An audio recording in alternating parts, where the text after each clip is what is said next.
You may involve yourself in the discussion that will ensue over the next 3 hours if you so desire, and I'll tell you how to do that in a moment. Allow me to introduce you to the players of the show. There's yours truly. Mac Morey will be back along directly to give us some headlines mere minutes from now. There's Bell K. He is called Headless Bell because he refuses to participate in the television side of the broadcast. He's behind the glass making sure that everything that comes out of your speakers and mine sound as good as humanly possible, and we appreciate him for that. There's the television side of things. We'll get into that in a second. You can be on radio. You can be streaming us on a variety of different internet platforms, and you're invited to do that. Just take us where you go. There are multiple ways to do that, whether it be in your radio, in your hand, on your telephone, or on Super Talk TV, YouTube, Facebook, Twitter, Twitch. Super Talk TV is up and running for those who care. Hello, how are you? No, I'm not wearing my pastels, nor am I wearing my Christmas gear, a la Chris Hand and Dan Mandis before me. I am wearing this very fetching Harley-Davidson top, which I'm very happy with. One way or the other, you can watch on Super Talk TV, episode 435, which is entitled... Please, no shouting. Some of the Matt Murphy show have hangovers. You don't have that much of one, do you? Nah, enough. What, wait a minute. I didn't say it was me. That's good. I got you right into it. You have a good weekend? Besides was that part of it good before the other part? Yeah. Okay, that's nice. Yeah. What'd you have? You want to tell us or no? Too much. Little of this, little of that, little of the other thing? Yeah, sure. There you go. You pretty much see, you already knew. And kind of sounded like my Friday night, too. Little of this, little of that. I hung out in Franklin, Tennessee Friday afternoon and evening. Doing what? Doing Franklin, Tennessee kind of thing. You went to Savory Spice. I went over to Savory Spice, saw Holly and the gang over there. That was a great time. Saw a couple of people that recognized me from the show. They were very nice. Did you get me butter salt? I did not know that you needed some butter salt. I mean, I'm sure they have it. They have so much stuff there. Everything. I recognized how poor of a spokesperson I am when I was. Can I just go ahead and do that? I mean, we were going to talk about Savory Spice at 12:20 anyway. Let me just go ahead and say, what a poor spokesperson I am, because I walked through there and I don't know what most of that stuff does, but I blame Erica because she knows what all of it does. And so all I know is that I go in and I smell the smells. And I told this to Holly. I said, I'm not doing my job, and here's why. And I pointed to Erica because I say good things about you, but really it's her that puts all this stuff together. So it's not a case of you selling it as much of it being a case of eating it. Eating it. Now, I am a great spokesperson when it comes to how good it is, because once it's all together, I chow down on the stuff, and that was happening this weekend too. Eve does these things with Cheez-Its, where she takes the Cheez-Its and she puts them in a big bag, and then she puts a bunch of spices from Savory Spice in there. She kind of jazzes up and puts some oil in there so that the spices will adhere to the thing. And then she puts them back out on a bacon rack and rebakes them with that new spice blend on it. And she used some buffalo dip spice that Holly has at Savory Spice and some other things that she calls them firecracker Cheez-Its because they got a little pop to them, more so than they already have. I keep telling myself I need to go down there, and every time you talk about it, I inch a little bit closer to being like, I have to go to this place. I tell you what, I'll take you to Franklin. I'll introduce you to my great, great friend, a bartender down there that I've gotten to know quite well, because there's a bar right next door to Savory Spice, and so invariably... You go hang out there till they are open? Well, no. David, Holly's husband, I pull him away and we go over and, do a little Have a beverage? Do a little eat. I mean, it's Friday afternoon. It's right. 5 o'clock somewhere. Why not? I got a driver to drive me home. He's got a driver to drive him home. Let's go. So what do Erica and Holly do while you guys are over commiserating? Spend money on spices. She had a huge thing of spices. But here's the cool thing, and just final thing I'll say about it. So what I realized is, and it was actually Erica that brought this up, that you can, if you are an experienced cook that really likes to get into the kitchen and do different things with different types of flavors, obviously Savory Spice is the place for you, and you probably already know that. But if you don't know anything about the kitchen, they have so many different pre-made recipes So all you have to do, and they show you right on the little package, buy this amount of meat, buy this onion, buy this thing, chop those up. The recipe's right, and then just dump this in there, and it will be delicious. You don't have to do measurements or anything. They've done all of that for you. That's pretty cool, too. And where in Franklin is this? It's right off the square, right next to Grace Pharmacy. Right. Awesome. Yeah. Right down from the terror markers.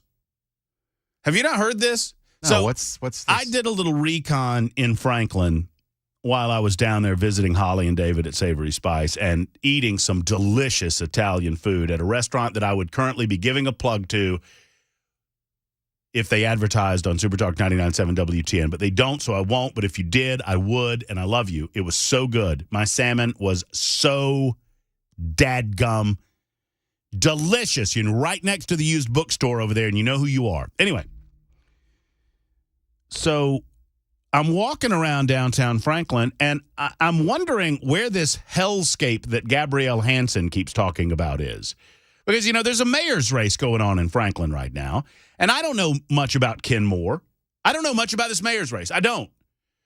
I know enough about Gabrielle Hansen that I know that I wouldn't vote for her for anything. Because I think Gabrielle Hansen has mental issues. That is my take. I don't vote down there. I'm not bagging on the lady. I'm just giving you my observation. It's what I do 3 hours a day, 5 days a week. And I'm telling you, based on my individual experience with her on this radio show, where she declared that she had a premonition that Covenant was going to happen and claimed that she told the cops about it, which turned out to be a lie. I'm just telling you where I'm at on that race. The whole thing was because of a love triangle, That's what she tells me. So I don't know that much about Ken Moore, but I know this. I go down to Franklin, and everybody in Franklin seems happy, and Franklin looks like it's popping, and Franklin looks like it's doing pretty well. Now, maybe that's just the surface, and under the surface, everything's going to hell in a handbasket. I don't know. I know the people of Franklin seem to enjoy their community quite a bit, and I talked to a lot of them Friday. I hadn't been to Franklin in a month of Sundays, but I was down there over the weekend, Friday specifically, and everything looks popping down there, boy. They got all the fall displays out. And it's just idyllic. Like, if you paid me to move to Franklin, I would not move to Franklin. I don't think I deserve to live in Franklin. I'm not pretty enough. Everything's so pretty. It's like a Hallmark movie. Or what? It's not even one of those seedy Lifetime movies. This is Hallmark, baby. Hallmark. Anyway, go see Holly and David at Savory Spice. That's all I have to say about that. And if you have a different take on the mayor's race, I'm happy to hear it. But the city looks good. The people look happy. I don't know what I'm assuming you're paying a hell of a lot of money in property taxes because I've seen the house prices down in Franklin. I guess you pay for all of that if someone has a different take on it. But by and large, the people are not in favor of Crazy Gabrielle being their next mayor. It seems to me. But, who knows? I could be wrong. And I guess early voting ends. The voting process on these things is very odd to me. They did the same thing in Nashville. And I don't understand why. You have an early voting period, but then early voting shuts down prior to voting so that you can have a voting day. And they've been voting early in like they did in Nashville, right? Remember that? They voted and voted and voted and then shut it down and don't vote for a week and a half and then you vote. They got to grease the machines one more time before the real voting day. Yeah, that's probably what it is. They have to figure out how many votes they have to buy. Figure out how many ballots they have to stuff. They got to get that little SD card and stick it in. Right. Yeah, get the SIM card. You got to know how many votes need to be on the SIM card before you screw with the voting machines, people. That's what that's all about. At least that's Bell K's theory, not Matt Murphy's. Headless Bell. That's what he said. But I hope everyone had a great weekend. I do. And I hope you were able to get away from some of the tragedy happening around the world, some of the tragedy happening right here in the United States of America. But enough about Joe Biden in the White House. Joe Biden gave an interview to Scott Pelley over the weekend, 60 Minutes. I failed as a talk show host. Normally, I say that I watch these things so you don't have to.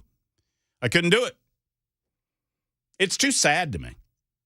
It's sad that this is happening. It's sad that he became president at all. Notice I didn't say was elected. It's sad that more in the mainstream media do not have the cojones, the intestinal fortitude to say something about this. I mean, the best Scott Pelley can manage was he looked tired. I'm working on my Scott Pelley impersonation. The president seemed tired.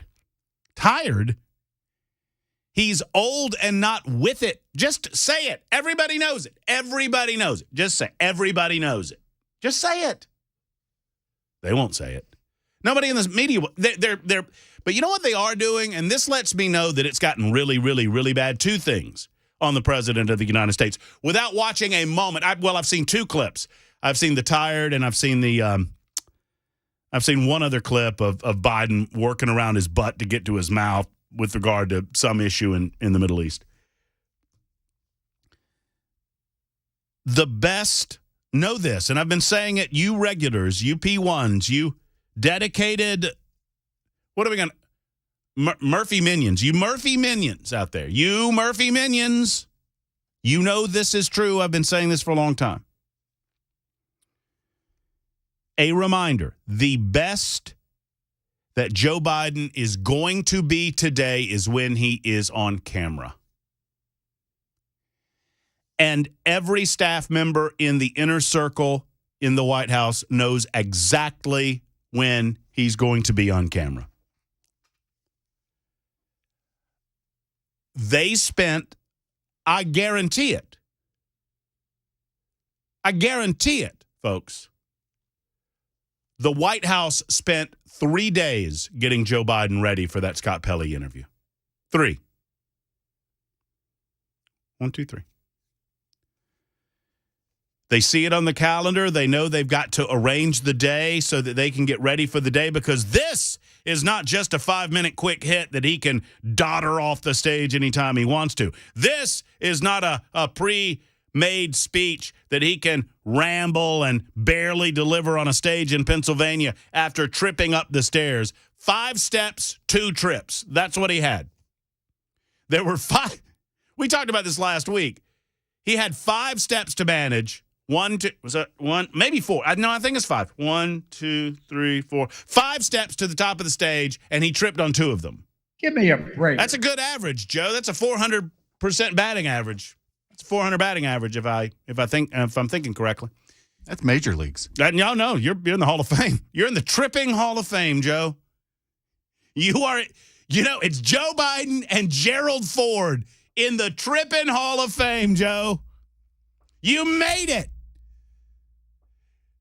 You're never going to be considered anywhere close to the best president in the history of the United States. But by God, you're one of the best tripping presidents. I think he might be better than Ford.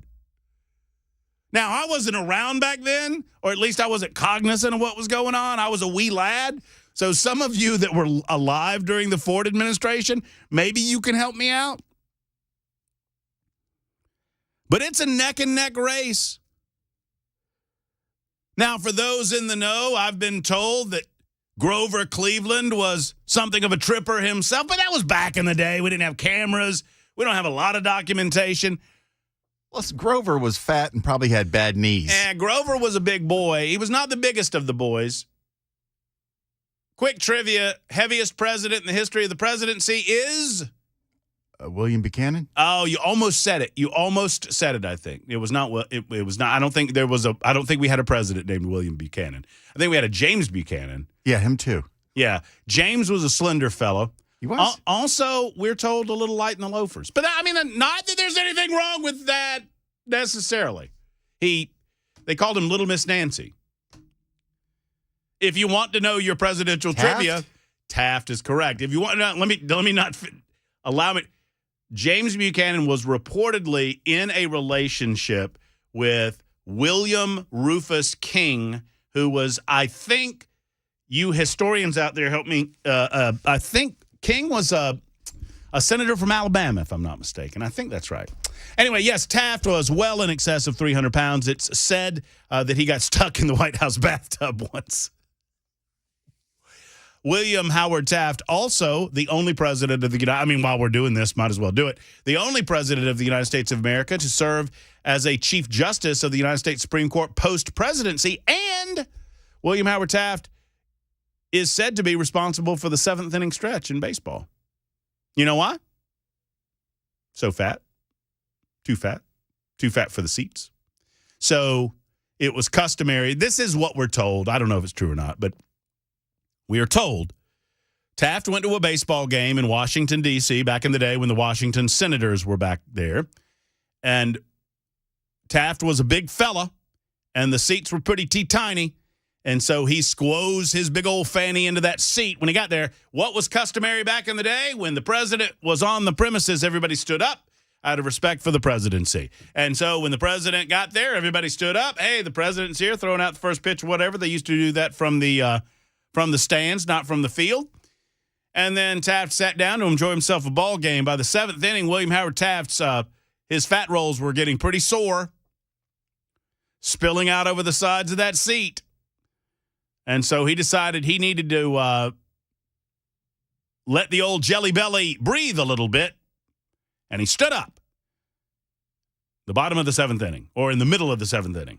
And in doing so, the entire stadium stood up with him. And we are told that that brings you the seventh inning stretch. If I teach you nothing else, or if I entertain you in no other way, you learn that today if you didn't know.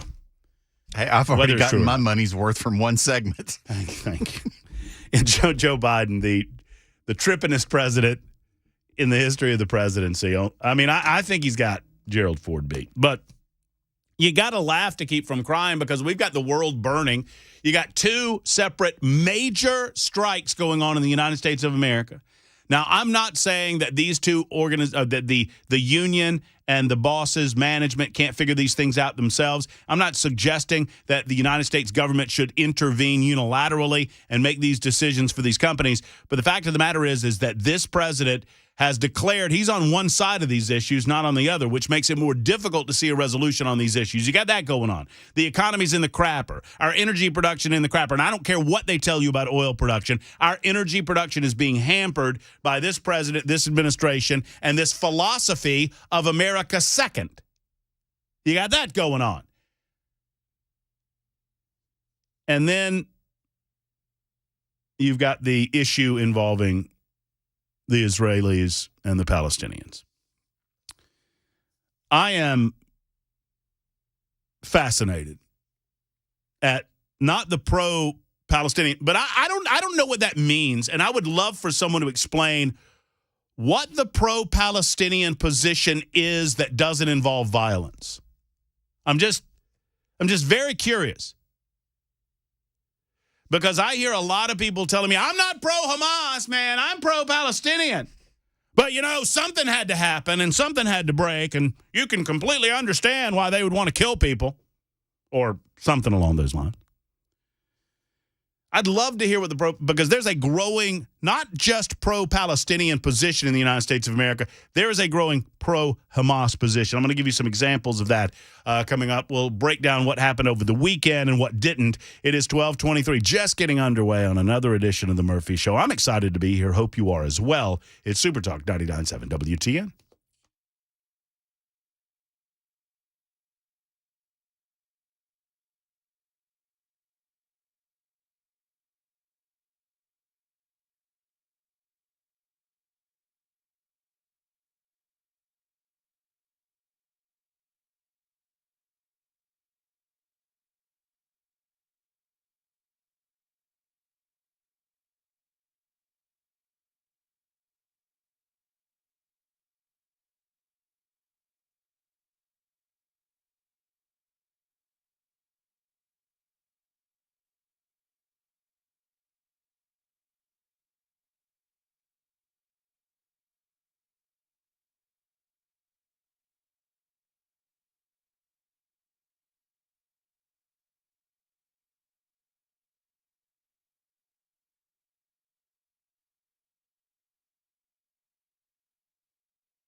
The Dr. Gill Center for Back, Neck, and Chronic Pain Relief wants you. Remember that old poster with Uncle Sam looking at you?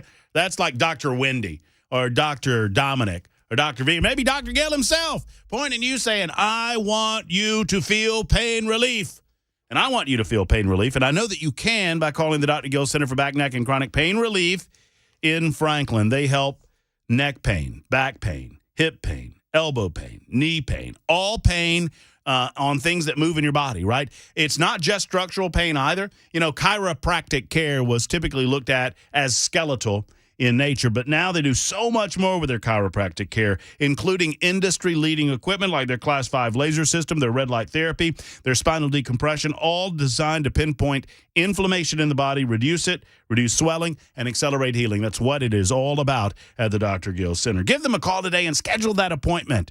And I promise you, if you say pain relief, by the way, you'll get a special discount. Say pain relief when you call 615-882-4838. Might want to mention my name, too. 615-882-4838. It's the Dr. Gill Center for Back, Neck, and Chronic Pain Relief in Franklin.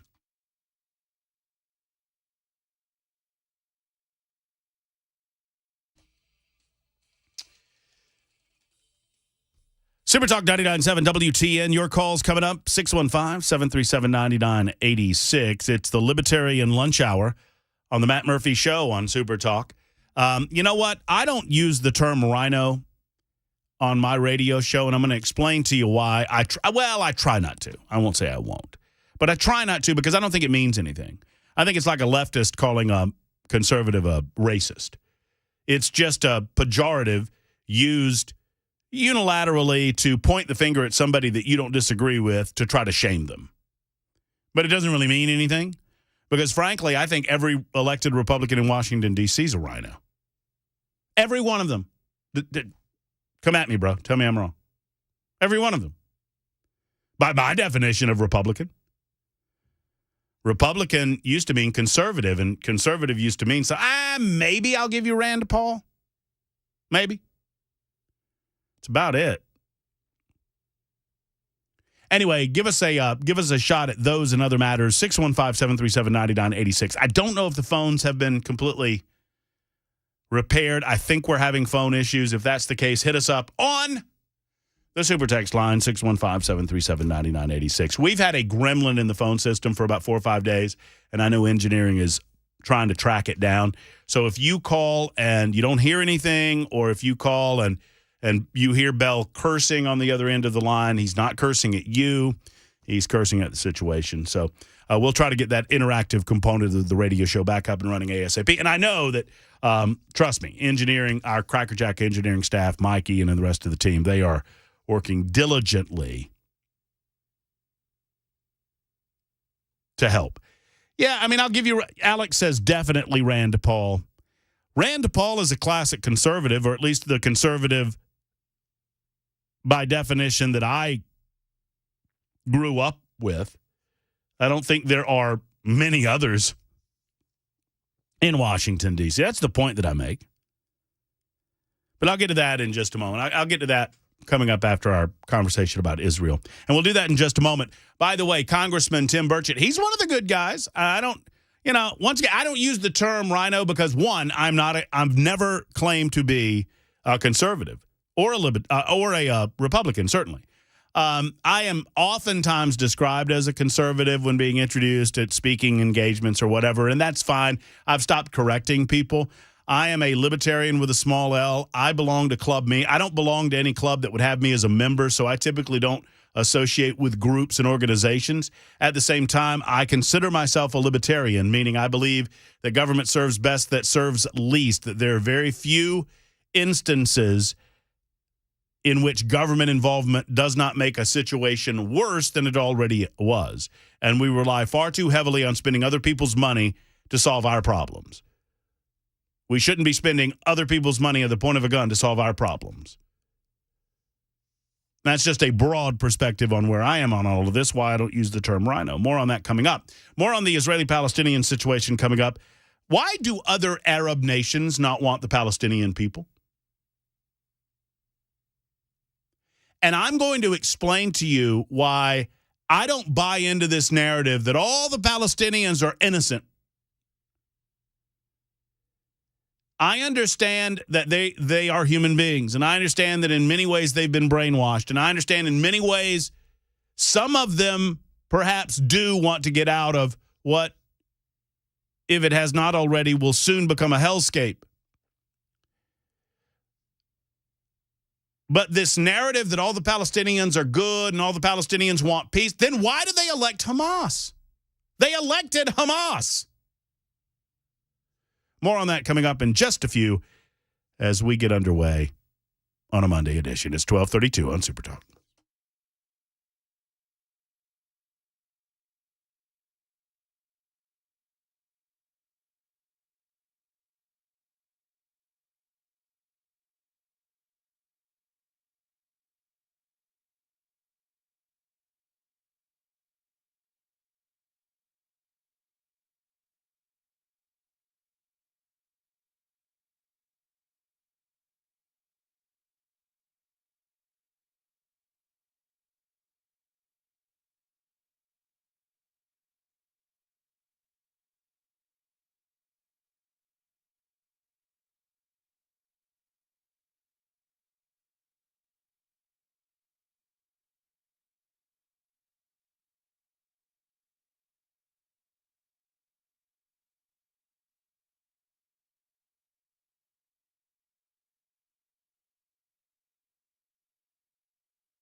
Super Talk 99.7 WTN. Super text line open and available. You can also find me on social media at Matt Murphy Show.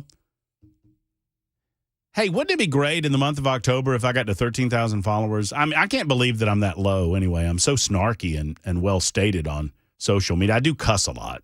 All I just heard was, wouldn't it be great in the month of October if somebody gave us candy corn? Are you a candy corn fan? Oh, yes. We've discussed this, I think. I think we talked about this last year. It's one of the reasons that you're still around. They said, Fire Bell. I said, no. He likes the candy corn. He's going to bring me candy corn. He's going to bring me some candy corn. He likes the candy corn. So, actually, people that don't like candy corn are more apt to bring you candy corn. People that like candy corn eat it.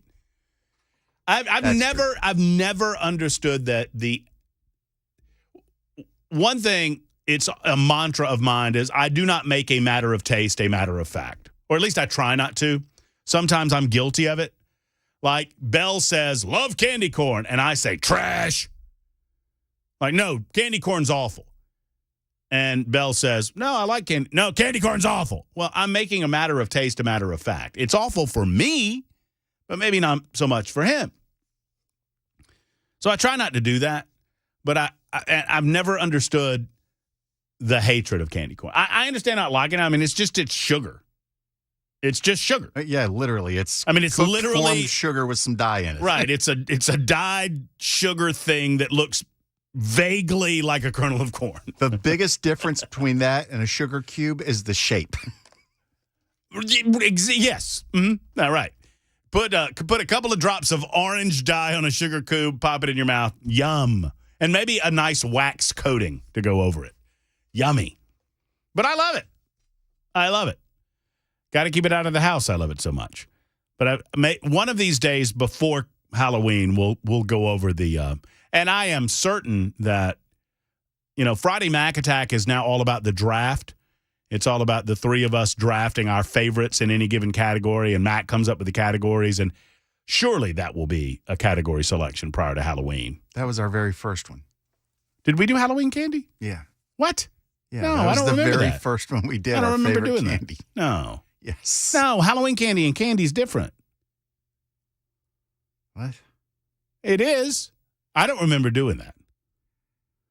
Well, I'm surprised you remember most of the Mac Attacks, considering how often we do them. I don't really remember what happened at like 12:15, honestly. I don't remember doing that. We did cereals on Friday. We did cereal. What did we do before? I thought we did celebrity couples. We have done that at some point. We've Maybe we did it last year. We've talked about it. I think we've talked about it, like ranking them, but we haven't done it as an official Friday Mac Attack, which we need to do. Okay. But I look at candy different than Halloween candy, right? I would never in March say to you randomly, man, I could go for some candy corn, because candy corn is specifically a Halloween candy. Similarly, I don't expect that if I am trick-or-treating, I never, and kids, you shouldn't expect this either, I don't expect full-size Snicker bars. You know what I mean? I don't expect those full. I mean, that's a bonus. And yes, John, you are correct. If you put a handful of candy corn in one hand and a handful of peanuts in another hand and disgustingly shove all of that into your mouth and chew it, it tastes exactly like a payday. Because guess what a payday's made of? Sugar and peanuts. Yeah! Ding, ding, ding. Good one, Belle. I'd rather talk about this than the Israeli situation because it's depressing me. But we do have business to attend to. Why do you believe that it is? And by the way, phones aren't working right now. I don't know what's up with phones right now. You can give it a go, but your best bet is to go over to Super Talk text or to find me on social media, which is where I started the conversation before I squirreled myself 14 times, at Matt Murphy Show. Give me up to 13,000 followers. At Matt Murphy Show. At Matt Murphy Show.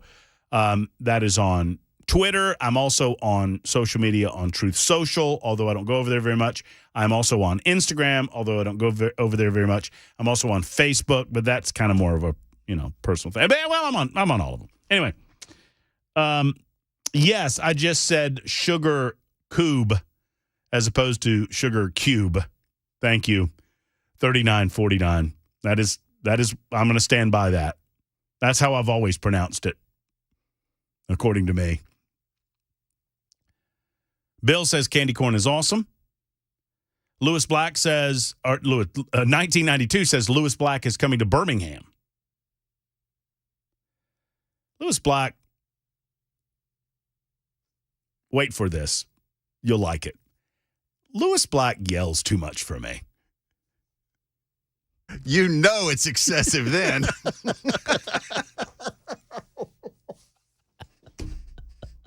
I just like the idea of a lot of pointing of every head going toward every radio with that look, like the dog gets, or the tilt of the head. Like, what is going on? You just said what?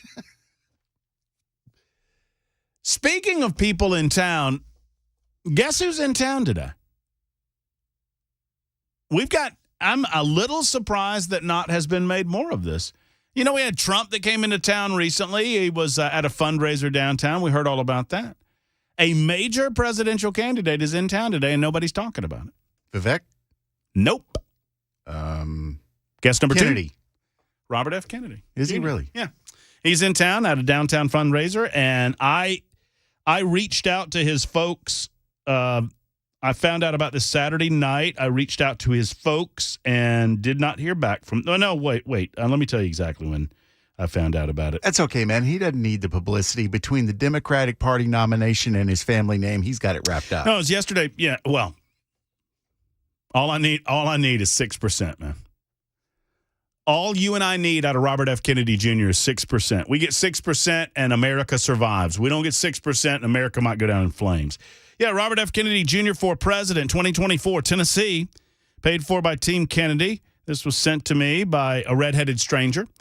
U.S. presidential candidate Robert F. Kennedy Jr. on his Independence Tour, Monday, October 16th, 2023, 11:30 in the a.m. This is Eastern time, so this would have been 10:30 to 12:30, just wrapping up at Hotel Frey. No idea where that is. It's on Broadway somewhere. Limited space, RSVP required. So I reached out to the Kennedy team to try to get him on. Kennedy team, if you're listening, I like your guy. Get him on the radio with us. Why not call us? Oh, wait. This is good. Oh, wait. I just thought of something that I hadn't before, because I sent them a DM with our hotline number on it. Hey, guys, if you get, because sometimes you never know. Yeah. Sometimes you got to take the shot. You take the shot, and no so pun I threw intended. it over there. So right now I'm imagining somebody sitting next to Robert F. Kennedy Jr.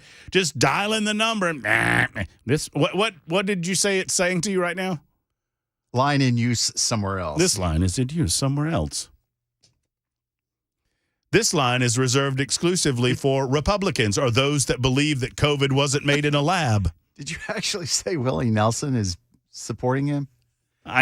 No. I said I got this information from a redheaded stranger because we hadn't seen her in a while.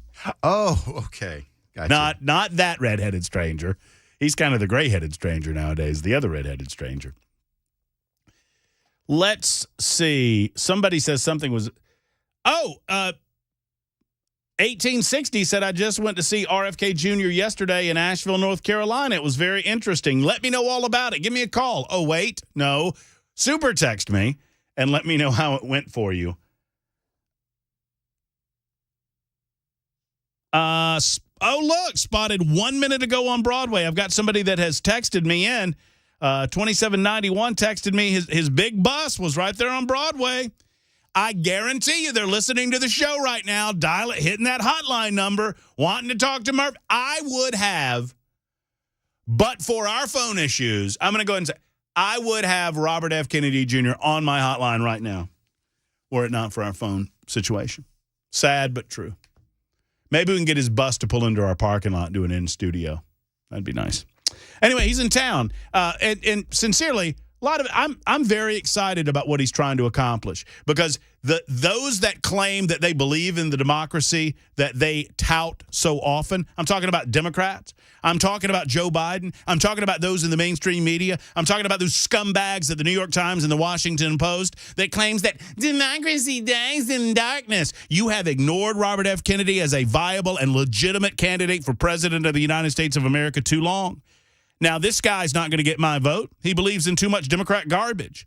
But I appreciate the fact that he is being as honest as he can possibly be, and he's bringing to the table a conversation about how the hell we got into COVID-19 to begin with, and why the lying liars and the lies that they told were not exposed by the mainstream media when we knew what liars they truly were. I'm talking about Anthony Fauci and all these other scumbags at the National Institutes of Health and at the Centers for Disease Control down there in Atlanta, Georgia. They lied and they lied and they lied, and the pharmaceutical companies got rich. Now, I'm not saying that COVID wasn't a thing. COVID was a thing created in a lab by a man. My opinion. And Robert F. Kennedy exposes that, and they don't like it. But more broadly, they don't like the idea of Robert F. Kennedy Jr. exposing how infirm and feeble the leader of their party truly is. They know that Joe Biden can't handle a debate stage. By a show of hands, and I'm including those of you driving, show me both your hands if you believe Joe Biden's going to stand on a stage for an hour, hour and a half, and debate someone else on anything. To quote the great Joe Biden, come on, man. Give me a break. Joe's not debating anybody about anything.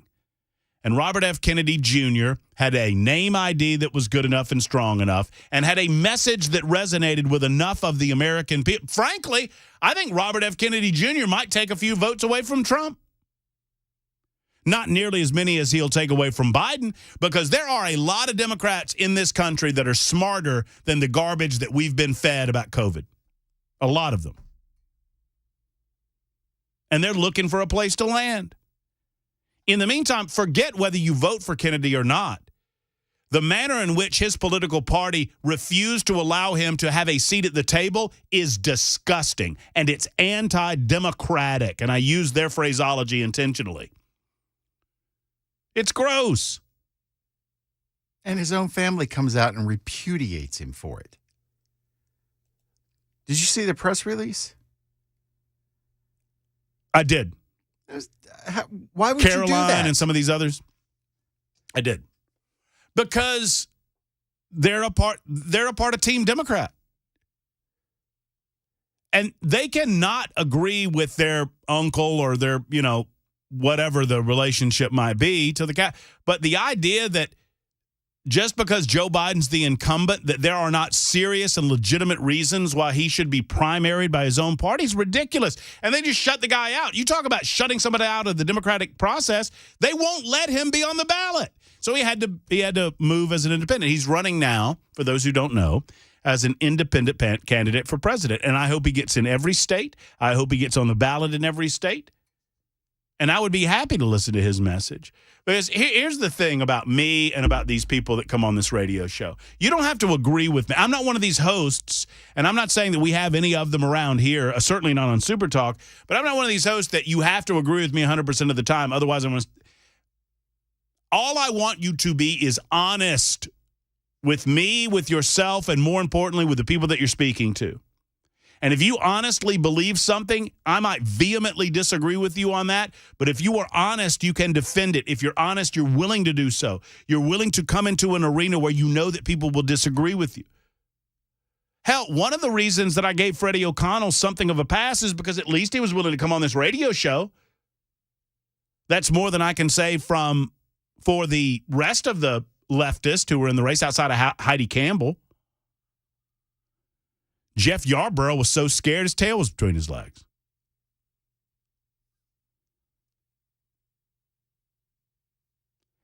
RFK, you're right, 4269.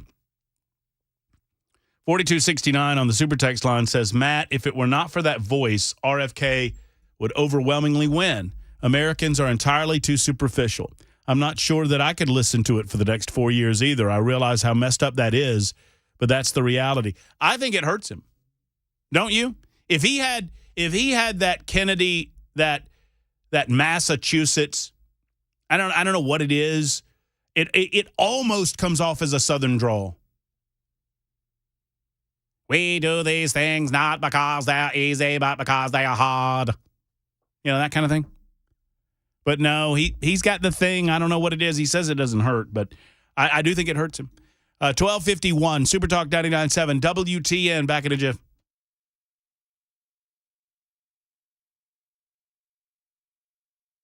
October is National Healthy Lung Month, and it is time to increase awareness and education about the topic about having good lung health. I was a smoker years ago. It pleases me to tell you that I smoked for 17 years and I've now been quit for 18. So I've been quit for longer than I actually smoked. But about a year ago, I recognized that I didn't know what was going on in my lungs. I felt like I was doing okay. I felt like I had good breath and good breathing, but I was not sure. And so I sat down with the gang at Kraft Body Scan. Kraft Body Scan is brand new to Nashville, but they've been around since 2017. You engage in a non-invasive CT scan that takes just minutes. You can do a full body scan, or this month you can do a heart and lung scan for just $149. And for $149, they say bring a friend, bring a spouse, bring your significant other, bring your loved one with you, and they'll do both of you for that same low price of $149. That scan, like I say, just a few minutes of your time, and it gives you such peace of mind. It did me. They scanned my lungs, and guess why? A-okay. It's like you never smoked a cigarette. That's what 18 years of not smoking will do for you. What about you? Are you concerned? Let's give you peace of mind today. 615-436-1000, 615-436-1000, or go to craftbodyscan.com, spell craft with a C, craftbodyscan.com.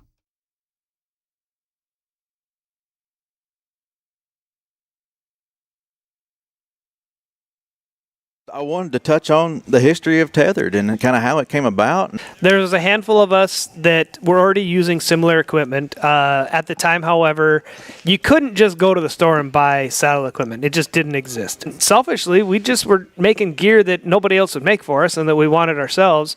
And our goal was just to make enough to break even.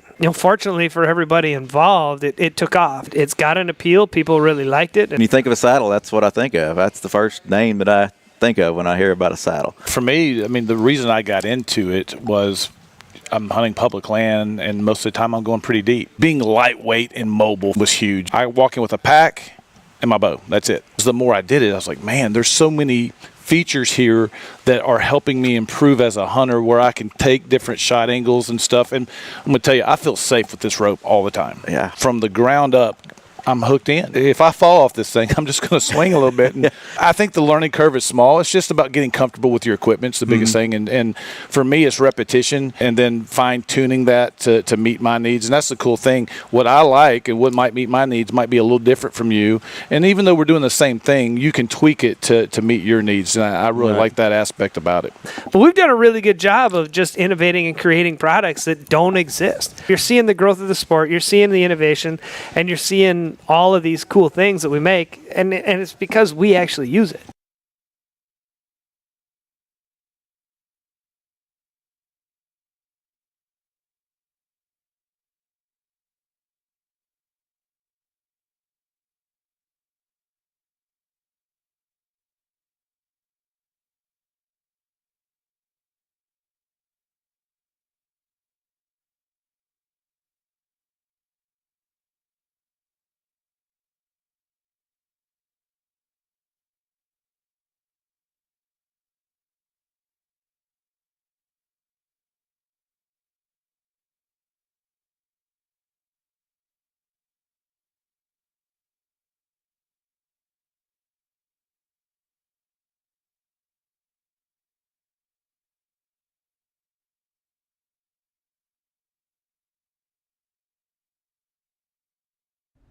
Hi, I'm Paul Winkler.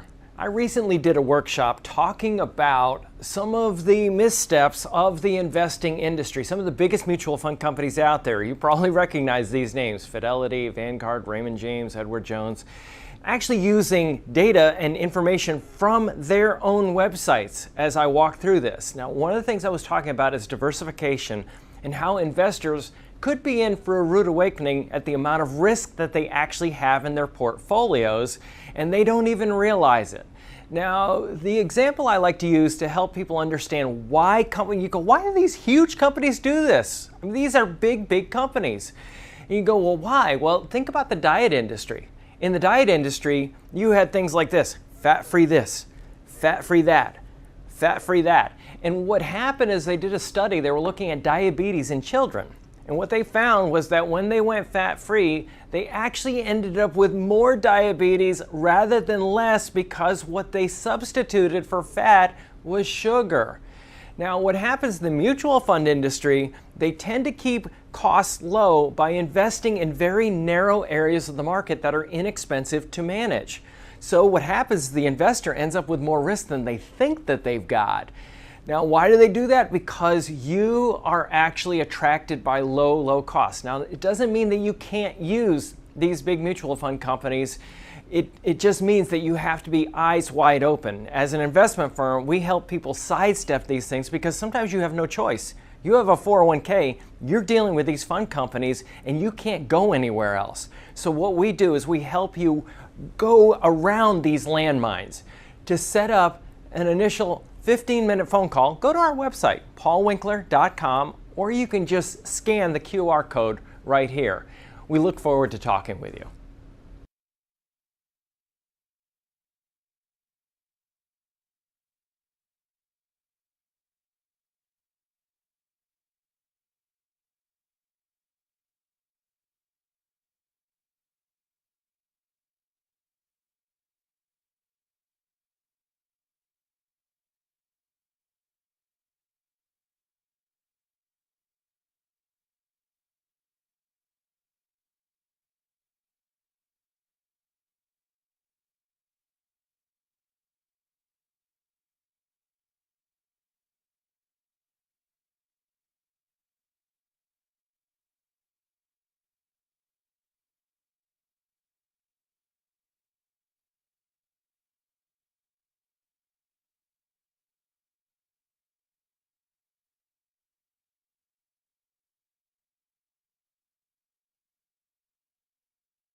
Super Talk 99.7 WTN 1259, wrapping up hour number one, the Libertarian Lunch. We've two more to go before we hand off to the drive and Brian Wilson this afternoon. I'm crossing my fingers that we have an ability to contact Congressman Tim Burchett. He's getting off a plane in Washington, D.C. as we speak, and we were planning on having that good convo about the speakers of the House race, expected to eventually land on Jim Jordan, what with some of the flips. But then we have phone issues, and the gremlin in the phone system will not seem to release said system from its grasp. One way or the other, we're back for another 2 hours of Super Talk 99.7 WTN and the Matt Murphy Show. Stand by.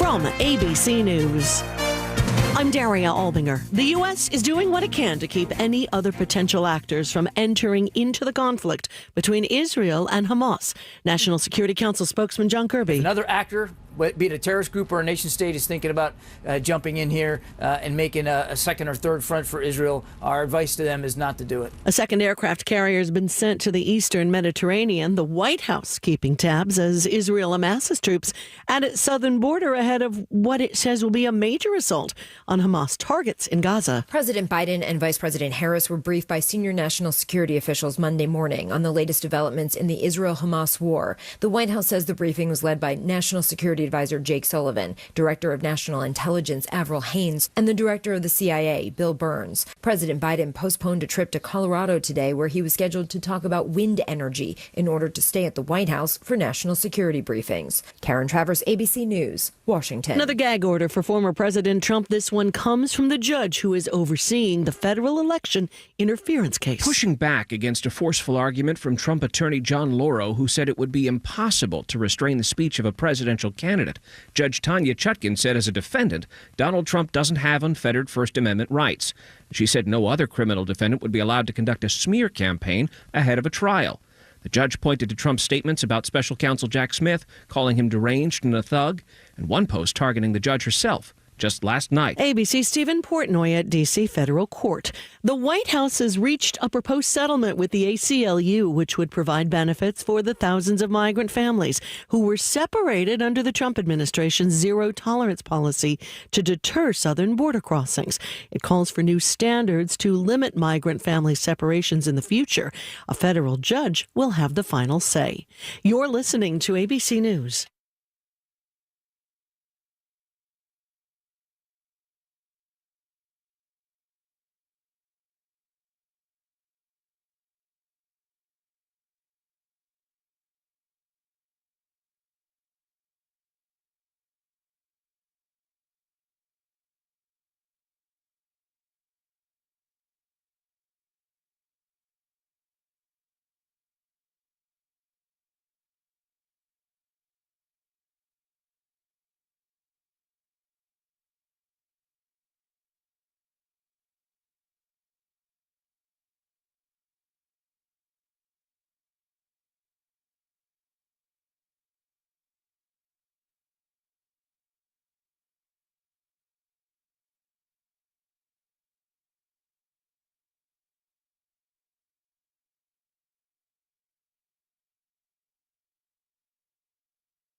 Hey, folks, Matt Murphy for Efficient Heating and Cooling. Let's focus on the heating, shall we? Because there's cooling out of doors, meaning you need heating in of doors. We turned on the heat today, this morning. No fear. Jeff Eddy was here. Jeff Eddy and Efficient Heating and Cooling can assist in making sure you don't smell that smell, making sure that your heater is running as properly as it should, making sure you're not going to have an undue outage when it really gets cold. And I understand it's chilly outside, but not quite cold yet. It's coming. Is your heater going to operate through the winter without downtime? And when that downtime comes, by the way, Jeff Eddy and Efficient Heating and Cooling make a couple of commitments to you. One, they're never replacing a unit unless you absolutely need it. And they'll tell you the deal there, whether you can get a year or 2 or 3 or whether it's time. Secondarily, they offer free financing on your next unit. Ask them about that. Thirdly, they're a diamond contractor with Mitsubishi Electric and an Elite Pro partner with Rheem. So you've got choices if it comes time to need to replace the unit. But here's the best part. Invoices will never charge you overtime. They know that your heater doesn't know what time it is when it goes out. So whatever time it is, they're going to charge you the same thing no matter what. That's the efficient way. 615-784-4424, 615-784-4424, or efficienthvac.net, efficienthvac.net.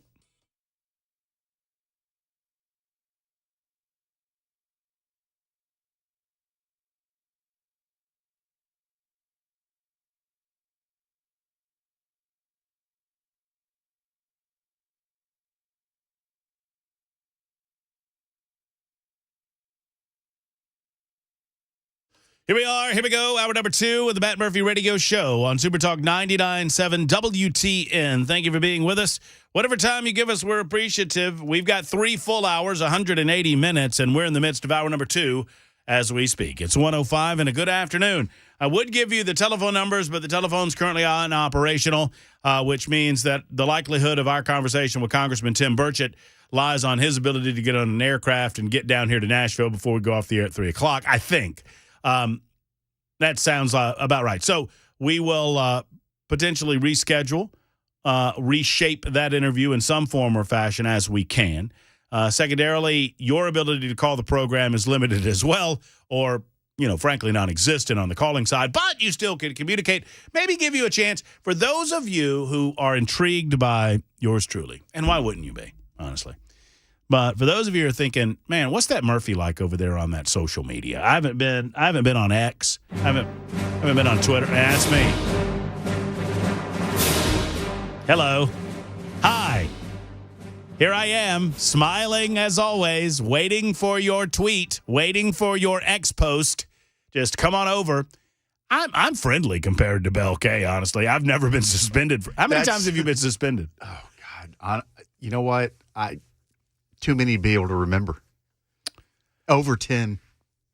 I don't know. On multiple accounts. What does it say more about me that I don't know who this says the most about, but I'm disappointed that I'm disappointed that you've been suspended and I'm not. And I don't know if that says more about you or about me, or maybe a little of both. The times that I've gotten suspended are usually when somebody says something to me and then I retaliate personally. You rap back at them. I try not to do that. Yeah, you're actually really good about not making it personal. Yeah. Because I don't know you. Right. I mean, I think you're an idiot, but I don't need to say that. Everybody can see it. That's kind of the way I look at it. But true, I expect that a lot of the listenership of the radio show will gravitate over to the Twitter side of things. At least I hope that that's the case. And if you do, you should expect basically some of the same things on the Twitter side that you get on the radio side. Now, that said, I got in trouble over the weekend for cursing. Not trouble. On Twitter? Yeah, no, I didn't get in trouble with Twitter. Someone took exception. With the fact that I said. A follower. Yeah, the fact that I said a curse. God, I'm glad these people don't listen to us off the air. Well, and I'm well on the record as saying, I don't smoke anymore. I have moderated my drinking to the point that I feel very good about all of that. I feel very good about my life in general, and I frankly don't feel bad about cursing the way that I do. I try not to do it in mixed company. Your one freedom in vice, and people are trying to take it away from you. Well, and I decided to put it right there in the bio. If you don't read the bio, that's on you. And the bio says, at Matt Murphy Show, lawnmower repair and secondhand books, been known to cuss, consumed noon to 3 daily on radio and TV. That's it. Nashville, Tennessee, 997WTN.com. When was the last time you were paid to repair a lawnmower?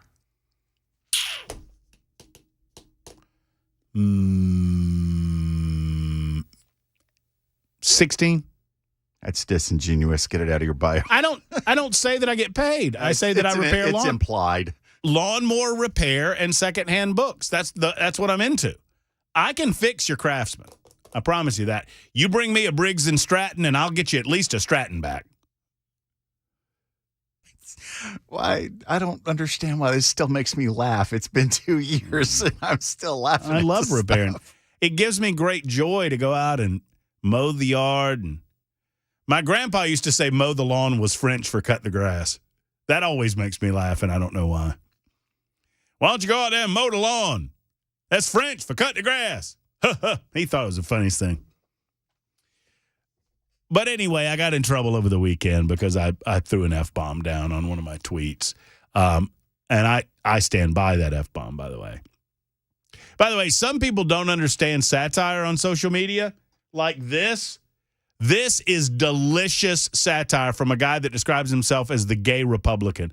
I described it as well-trolled. It's a great man. As a gay man, I stand with Palestine because everyone knows that the Palestinians are beacons of love, tolerance, and acceptance. If I could be gay anywhere in the world, I would choose the Gaza Strip. If I were to come out to a random person in the Gaza Strip, I would be celebrated for who I am. I would be taken to the top of the tallest building where I would look out over a crowd of cheering people, excited for me, celebrating my identity, and then they would lift me up into the sky to heights that I've never flown at before, and I would fly at these heights until the time comes where I leave this earth. I stand with Palestine because the Palestinians stand with me. Hashtag Free Palestine. Hashtag Palestinians love gays. Hashtag equality. For those who don't get it, the guy's that is parody. And I know he's playing it straight enough. Well, straight being a relative term, but he's playing it in such a way where you're kind of no, he knows exactly what he's saying. He is a gay man who knows exactly what would happen to him if he ever ended up in the middle of Palestine. It boggles my brain on the college campuses around the United States of America. It boggles my mind how many gay people can come out and stand and claim that they are in favor of a Palestinian state, or women for that matter. I watched videos because I watch this garbage so you don't have to. I'm watching videos of these large women with purple hair with several nose rings talking about the plight of the Palestinians. And I'm thinking, you know what? If you were over in Palestine right now, the first thing that they would tell you to do is to get that crap out of your nose and to get something on your head. Otherwise, you get killed.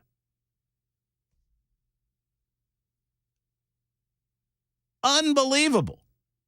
So it was a troll by a gay Republican, by the way. This guy is known on social media but it's a great troll, because it illustrates the lunacy of the leftist position that the Palestinians are the victims here. Understand, they don't look at all of you on college campuses, and I'm not talking about Hamas. I'm talking about the Palestinians. They do not believe in equal rights between men and women. The Saudi Arabians are known as moderates in that region of the world. And they don't believe in equal rights. And they sure as hell don't believe that homosexuals have any rights. Yet the political left, they're just mindlessly parroting what they think virtue signaling tells them, demands of them that they say.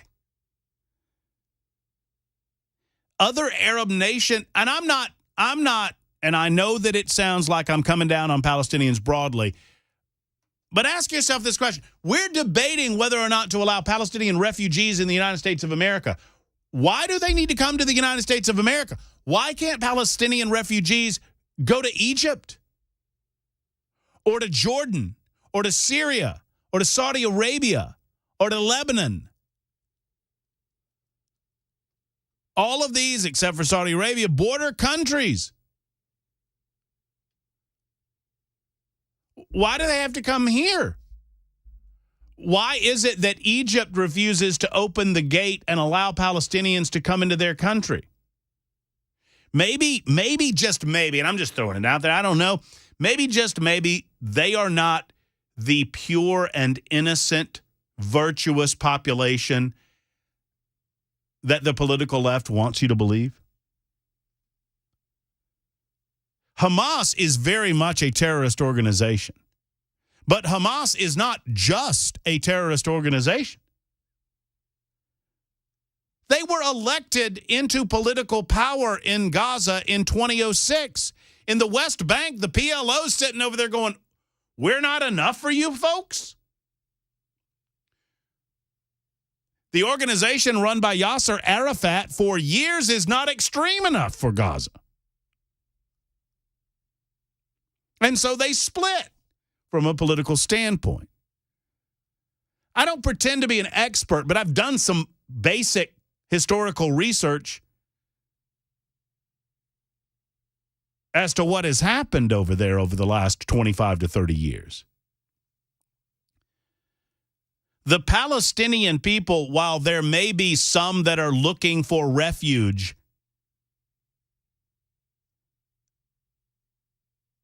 I would argue to you that they bring this on themselves by their votes. And now I don't know what the voting stat. I couldn't find. They don't have national elections in Gaza anymore because they always find a reason not to have them. And in the West Bank, PLO, they don't want to have national elections anymore because they're scared as hell that Hamas will take over that region too. Hamas being the more extreme wing of the Palestinian Front. They elect, when Israel left the occupation in 2005, they elected the more extreme leadership of the choices that they had.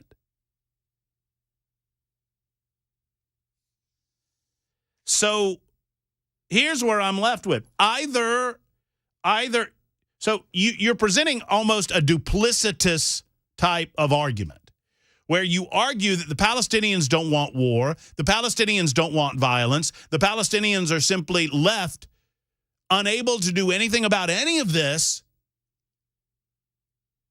and they're innocent victims in all of this. Well, if that's the case, why did they elect Hamas? If that's the case, why do they not rise up against Hamas? How are they going to do that? You keep telling me there are 2 million of them. And that these 2 million people, they're not, the Palestinians and Hamas are different. The Palestinians and Hamas operate differently. Hamas, that's a bad group. Hamas is the one that kills people. Palestinians don't believe in any of that. If the Palestinians don't believe in any of that, they need to rise up against Hamas. They need to release if they want peace, the first way to get to peace is to point to where the hostages are. There's only one group of people holding hostages. And they're the leadership of the Palestinians. So let's work with this theory that you've presented to me all across college campuses, all across the United States of America, and everywhere else that I see over the weekend. In New York, right here in Nashville. Did you see the pro-Palestinian rally that happened in Nashville over the weekend?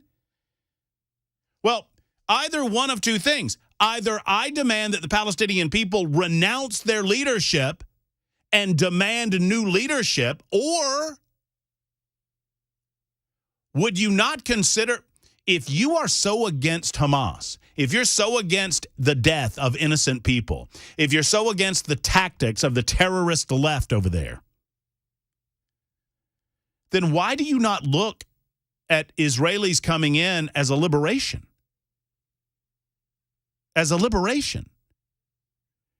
They're liberating you from the evil, dictatorial, totalitarian ways, terrorist ways of Hamas.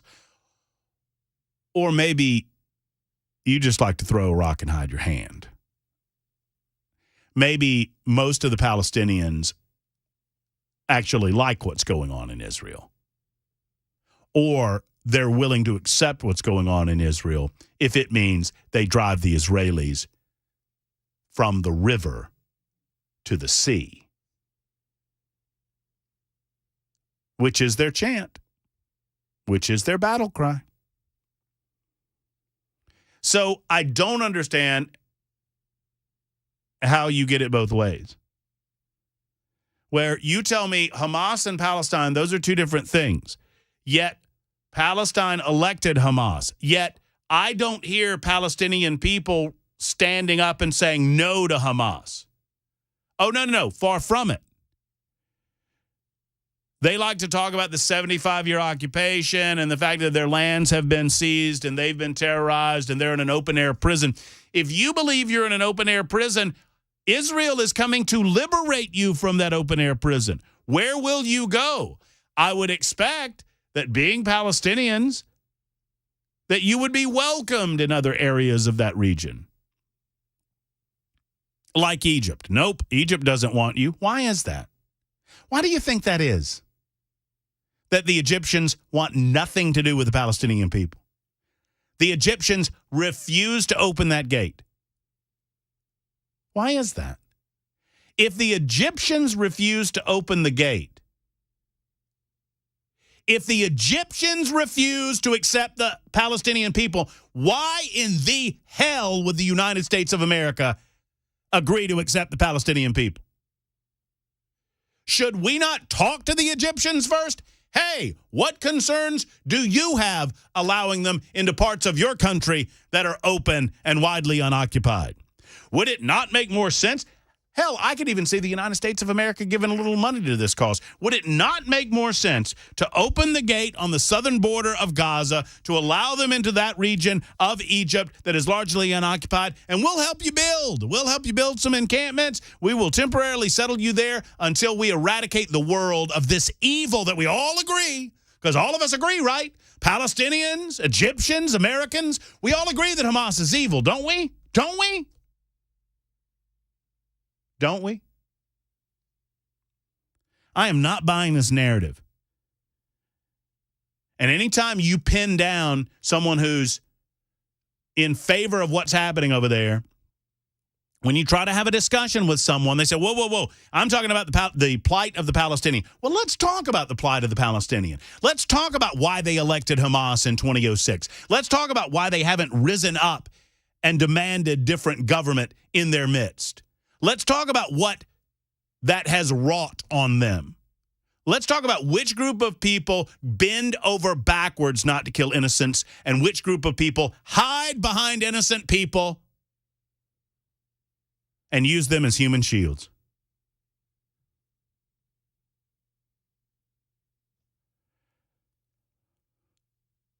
You know, 3180, when I was in high school, I was voted most likely to become a Baptist preacher. 3180 says I'm starting to sound like a Baptist preacher. I'm in my pulpit, I'll tell you that.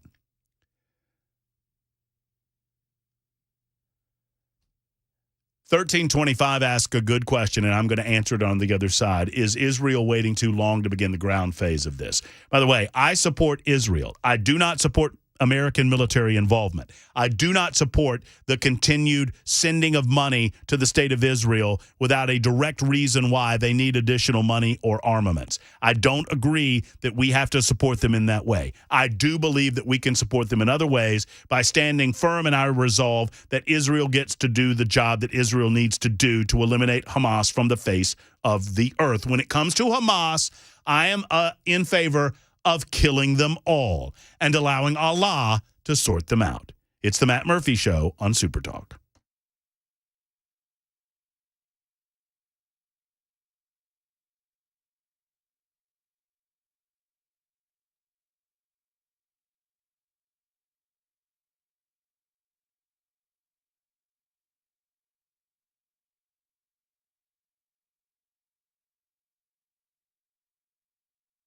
Hey, friends, it's Matt Murphy for your important valuables, for the things that matter to you in your home that maybe are in danger of theft or fire. What have you done for them? Well, if you have a safe and it's tiny and you've loaded it or overloaded it and maybe you can't get everything in it, what about a safe from Nashville Safe House? What about talking to Mark and his team at Nashville Safe House about what they can do for you? You know, Mark likes to tell people, and he's not trying to upsell you when he says this. He's told me this story time and again. As we tour I think they have over 200 safes right there in the showroom, right there in the warehouse. And then even beyond that, they've got another warehouse with almost 400 safes in that warehouse. So they have something for every budget. They have something for every customer.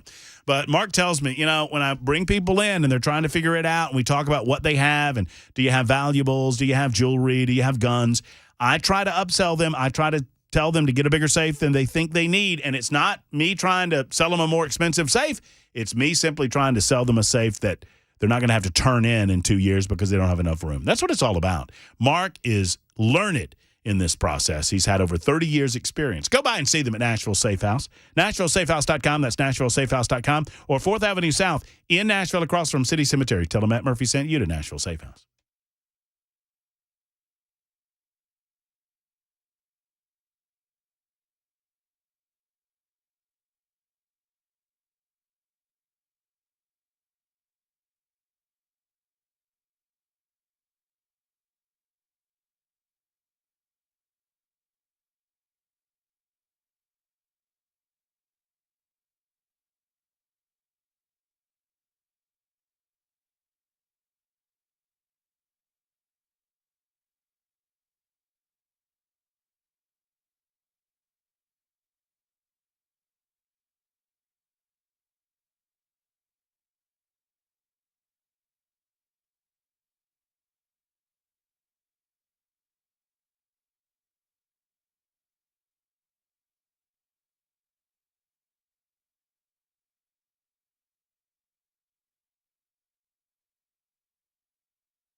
Phone line's janky right now. Janky.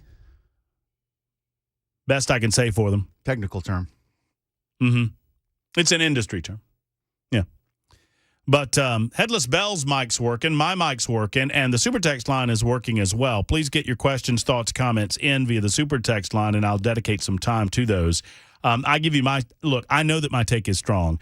I'm getting accused of sounding like I'm a preacher in the pulpit, baby. I need a handkerchief to dab my brow. But I am on a soapbox about this because I do believe that there's good and evil in the world. Now, there's also a lot of conspiracy that goes on when discussing all of this. And a lot of people want to pretend that the fog of war, well, I won't even say pretend.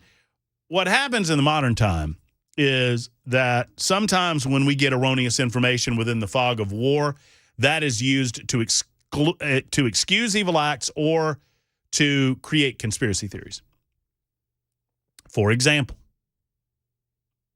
well, there's a lot of conspiracy about Israel doing this to their own people for their own purposes. That there's a lot of 10-7 was an inside job. The people that believe 10-7 was an inside job believe 9/11 was an inside job, and I'm really not talking to you. Look, you live a life of your choosing. I don't hate on you. I'm sad for you. I hope that you find some comfort in ridiculous conspiracy theories that have no basis in reality, but one way or the other. There are some that believe that 10-7 was an inside job. Already, it's just 10-16. But I suppose those people existed on, 9/12, 9/13. That said, there are some other things that happened in the fog of war that lead people down a road of conspiracy. For example, the 40 beheaded babies, right? That, you didn't hear me talking about 40 beheaded babies. You heard me talking about obvious atrocities that we can point directly to Hamas as being responsible for. That much is true. But then you heard about the 40 beheaded babies and where are the babies and wouldn't there be pictures of the babies and all of this. And a lot of individuals, I don't even want to call them conspiracy theorists, but a lot of people want to focus on that. No, the babies never materialized. Well, that's why you don't take anything for face value specific of that nature unless you see direct evidence for yourself or you wait. And so now, because despite the fact that there have been plenty of babies that were killed, despite the fact that you've got grandma and babies currently being held hostage, there are some people that believe all of this is a conspiracy because you never saw photographs of 40 dead babies. I don't have to know that Hamas is committing atrocities and evils in order to believe in what the response should be. I don't have to see the evidence in front of me to know that this is going on, despite the fact there's copious amounts of evidence right there available to you. So anyway, I just point that out because a lot of folks, that's how conspiracy theories grow. People focus on certain mistakes or certain items that they can point to that didn't really happen, and then they exclude a mountain of other evidence and singularly focus on those issues in order to bolster their point that all of it's made up. My soapbox is firm, baby. Oh, that's my conspiracy theory guy. So 1037 says, we all agree Hamas is evil. We just don't agree on who funds Hamas. And I responded to 1037 by saying, so you think Israel funds Hamas? Is that what you're saying? And that person said, yes. So in effect, Israel killed their own people for what?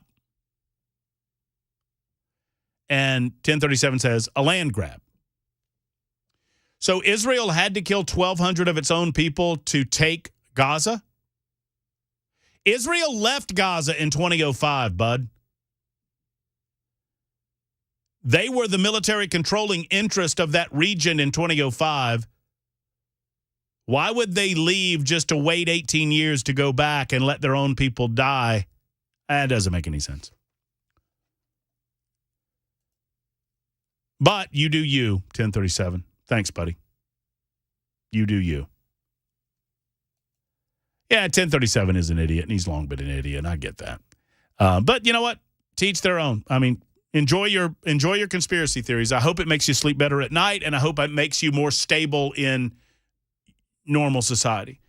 For some of these conspiracy theorists, I just hope it gives them enough stability in their own lives that they don't become unstable around other people. Does that make sense? Just if you have the comfort of that foil hat in your home, maybe you're not going to go off in the Winn-Dixie. That's all I'm saying. I have a saying, and it's don't ever try to silence crazy. You always want it making as much noise as possible so you know where it is and what it's doing. Because when it goes quiet, that's usually when it's building a bomb. Nah. Hey, the hotline's ringing. I heard it. Answer that hotline, Bell. You got it. See what happens. You can call us, by the way. Bell has X'd out most of the phones because you can call us. But when you call us, you don't hear anything. And when you answer the phone, what do you hear, Bell? Nothing. The line won't pick up in here. And there you go. All right, I'm going to take a short time out and tell Tim Burchett's press person, Rachel, that we don't have an ability to call out. Maybe we'll get one before. There's Representative Burchett right there. Oh, look at there. So close, yet so far away. It's Super Talk 99.7 WTN.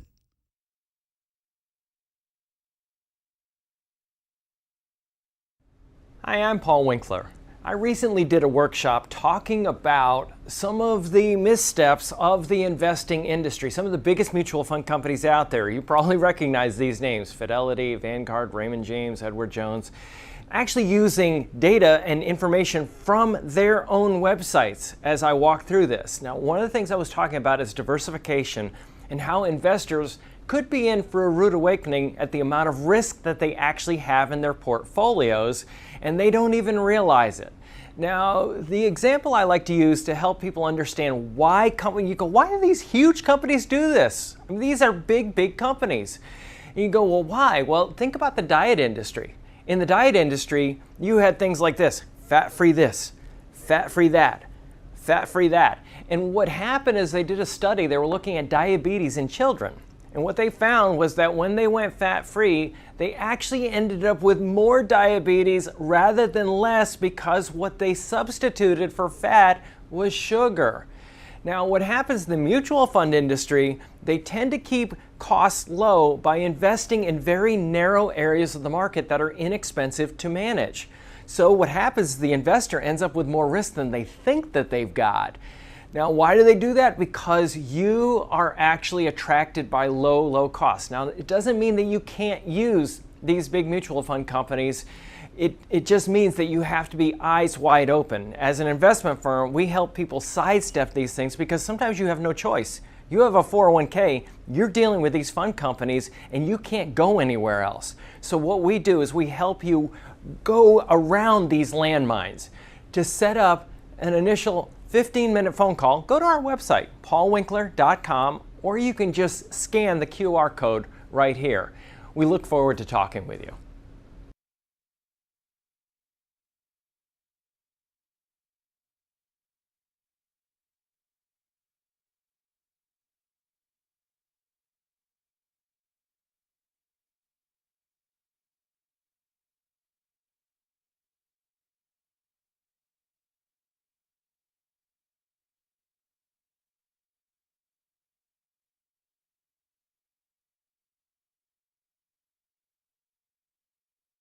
Hey everybody, Dan Mattis with Nashville's Morning News on WTN. I'm here at the Nashville Rescue Mission doing the interviews that I look forward to doing every single year. These are incredible stories of people who have had amazing recoveries. Thanks to this amazing facility, they are able to get clean and lead a more productive life. The date of our annual radiothon is going to be Monday, November 20th. Listen in and please donate. You can get more information at 99.7 WTN, including a link to the website for Nashville's Rescue Mission.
I apologize. I was a little heated when I wrote that.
I'm not a Republican, never have been. And I've got a few things to say about some Republicans coming up in just a moment that might disabuse you of that notion. So I'm real interested in who you think I'm kowtowing to gain favor. Because let me assure you, $13.99, if you're right, and I'm a sycophant, I'm the worst sycophant on the history of the earth. Because I've got nothing from my ass kissing. Nothing. So just let me know. Did you see what Wendy said? I'm sick of pants too. I can agree with that. I agree with you, Wendy. Let's take all the go, belt off. Let's all go pantless. Why not? Jogging shorts for everybody. Did you see? I know you didn't because you don't watch. I don't know who it was. Somebody sent me this screen grab of a football team. Their uniform, there were red tops, but then they had like white undershirts that were sticking out underneath the tops. And they had tan pants on.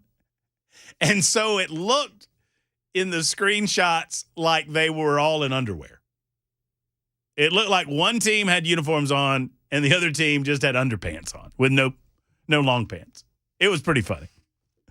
So, yeah, Wendy, I'm with you. I'm sick of pants. Wendy says, I'm sucking to the teat of Dan Mandis.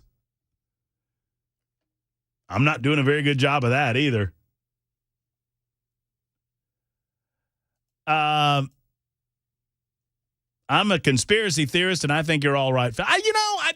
I was trying to think of some conspiracy theories that I could fall in line with. And it really all depends on what your idea of a conspiracy theory truly is. I mean, there are grains of truth. There are questions to be asked, no doubt, regarding, well, just about anything.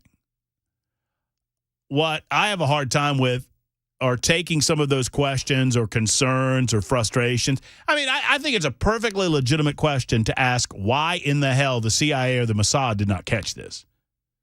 Perfectly legitimate question.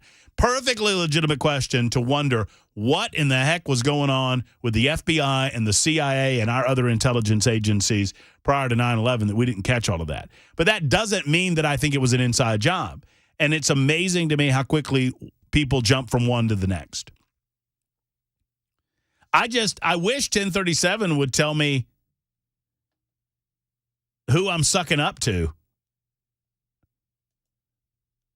Larry says nobody wants to know or think about. Well, see, I'm uncomfortable reading that. I don't think I'm going there. In the meantime, 615-737-9986. Let's talk about the speakers. Wait, I gave the phone number for no reason. Super text line up and running. That's a force of habit. Yeah, that's exactly right. Transitional element used, but you're not able to use it right now. So I have been told there are now 11 holdouts. So the speaker's race is winding down. Mike Rogers made a lot of news and noise Friday, and right at the end of the show, we brought this up on Friday that Rogers apparently was willing to negotiate with Democrats if it meant an end to this stalemate. Rogers is one of the ones that still has his butt hurt over Kevin McCarthy getting the boot. Now, the reason Rogers has his butt hurt over Kevin McCarthy getting the boot, let me explain all this to you. So, several key members of Congress sucked up to Kevin McCarthy to advance their own personas, egos, and agendas. And Mike Rogers was one of those. I happen to know Mike Rogers quite well. I've interviewed Mike Rogers numerous times over the years. I was in Alabama for 20 years. And in Alabama, you're going to interview those congressmen and in some cases, women. I think I got 1 or 2 interviews with Terry Sewell before she cut me off. But you're going to talk to the Gary Palmers of the world. You're going to talk to the then Mo Brookses of the world. You're going to talk to Mike Rogers and Robert Adderholt and others. I identified Congressman Mike Rogers as a GOP establishment squish from way back. What do I mean by that? While I do not use the term rhino, because I think a rhino has – the term rhino doesn't mean anything to me anymore. It's just an insult now. So why wouldn't I use a different term of art? Rhino, which at one time stood for Republican in name only, identified a lot of these people like the Mitt Romneys of the world that didn't seem to side with the Republicans on many various issues and took every opportunity, it seemed, to battle Republicans, and every chance he had to battle Democrats, he faded from the battlefield. Oh, that's too much of a lift. That's too hard of a fight. I mean, John McCain was the same way in his service as a United States Senator. Every Republican fight, he's willing to take on that fight with his own party. But any of these Democrat fights, he's nowhere to be seen, it seems. Hello, Obamacare. So that's where the term comes from. I don't like it because I don't think it means anything anymore. Purity politicians and purity pundits use the term to galvanize with their audience that they are the better Republican than whoever they happen to be talking about because they're more pure. But that purity test only works for those who agree with you 100% of the time. Purity politicians always fail on the big issues because they turn individuals that could be friends into enemies. And sometimes you have to give a little to get a lot. I'm reminded of a phrase my grandpa used quite a bit in my childhood. Would you rather have 50% of something or 100% of nothing? Those are your choices. You're not going to get 100% of everything you want. Not today, not tomorrow, not likely next week either. But if you can get some of what you want, isn't that in some ways a win? That doesn't mean compromising your principles. It doesn't mean sacrificing yourself on the altar of the Democrat Party. It means understanding how to play the long game. And I don't believe some of these purity politicians understand how to play the long game, but they love to use the term rhino, and I don't use it. But I will tell you when a Republican establishment squish is a Republican establishment squish, and here's what I mean by that. Mike Rogers likes dinner parties more than he does his constituents. Mike Rogers loves being in Washington, D.C. I've seen it with my own eyes. Loves the way that people treat him up there. I've seen him with my own eyes. And believes that no matter what he does, he'll get reelected because he's got a lot of money in his coffers and he's got the Republican National Committee behind him.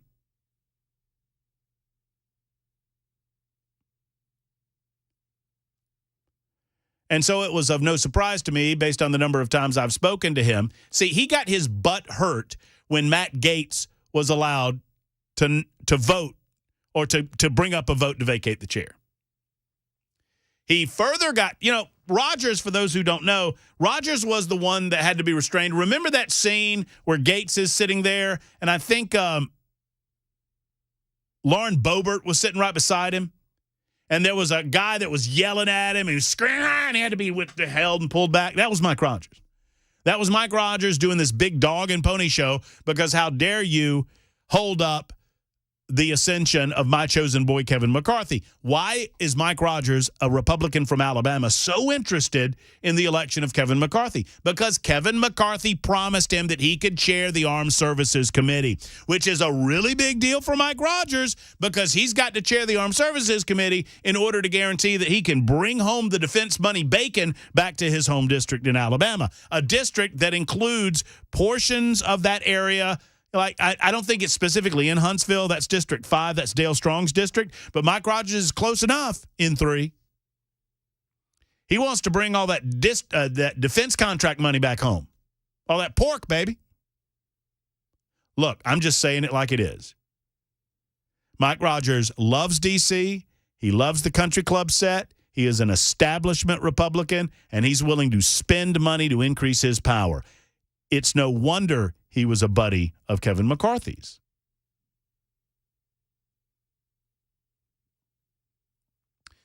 So Mike Rogers is 100% establishment, 100% squish.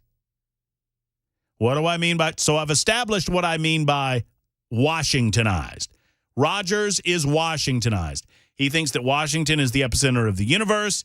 He doesn't care about financial responsibility or physical responsibility. He cares about bringing home the bacon to his district so that he can continue to grow his power through re-election. But he's also a squish. Meaning Mike Rogers can easily be pushed around because he does not have the courage of core convictions. So I'm not talking out of both sides of my mouth, but it is a complex thing to understand in D.C.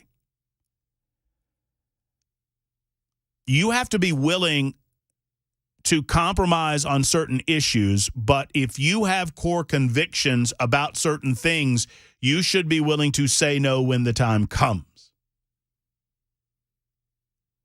On certain issues that are deal breakers for you. And you should make very clear to the people that you're negotiating or debating with what those issues are. Example, here's an easy one. Back in the day, I had many Republican/conservative friends that would say, I am not compromising on anything that would involve federal funding of abortions.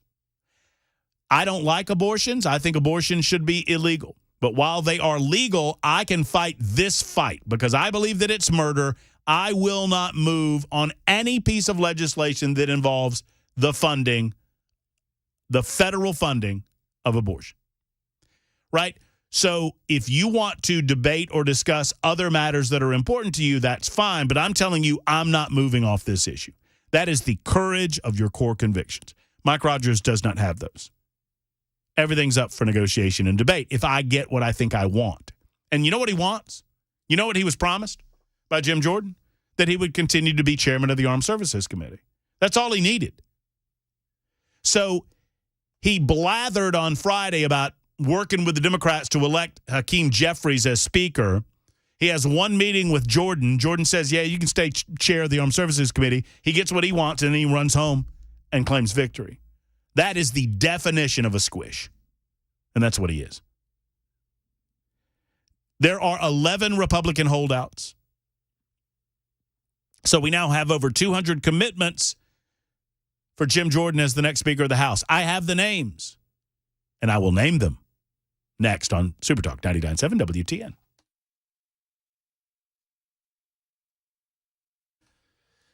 USS stands for United Structural Systems. Friends, I am pleased to be with you, and I'm pleased to talk to you about USS because they're so good at what they do, and they have been for such a long time. Since 1994, USS have been giving people like you peace of mind. Now, they don't want anything to be wrong with your home, but they know this too.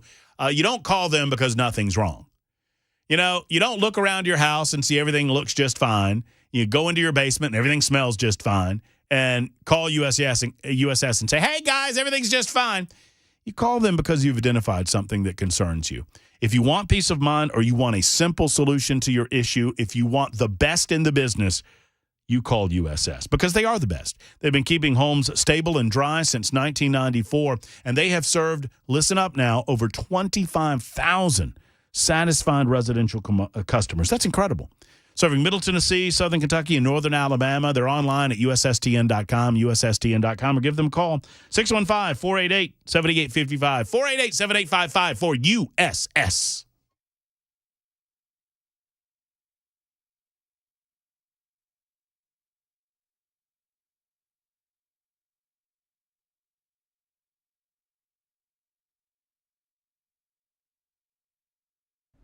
Hi, I'm Paul Winkler.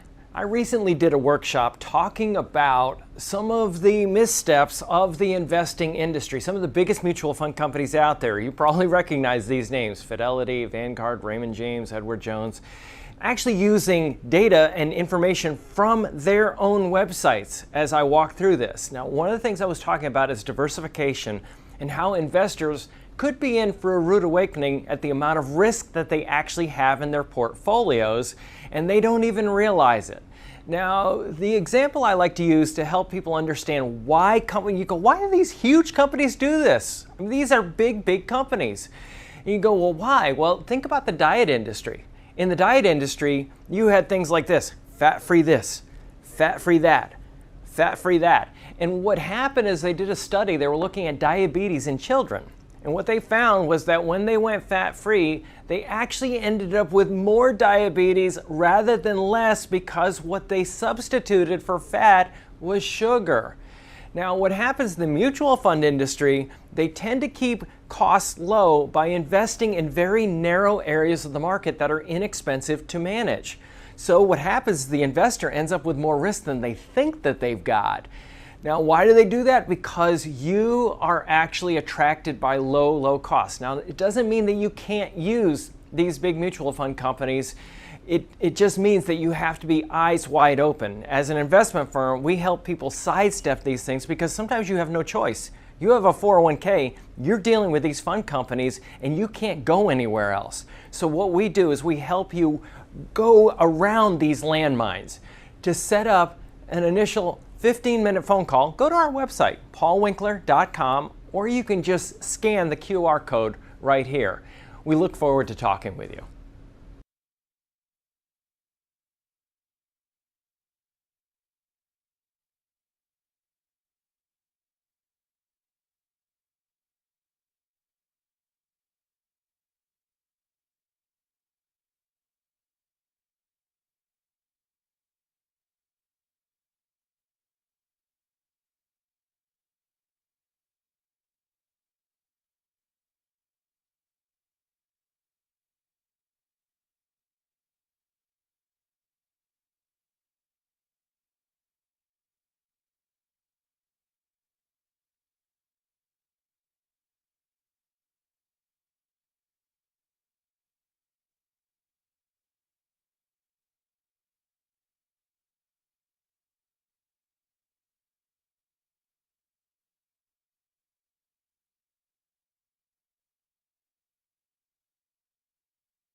2 o'clock, I'm Mac Maury with your top stories. Right now, 56 degrees and that fall, almost winter weather coming in out of nowhere. Some light rain possible for the rest of this afternoon. Tonight should just be a little cloudier.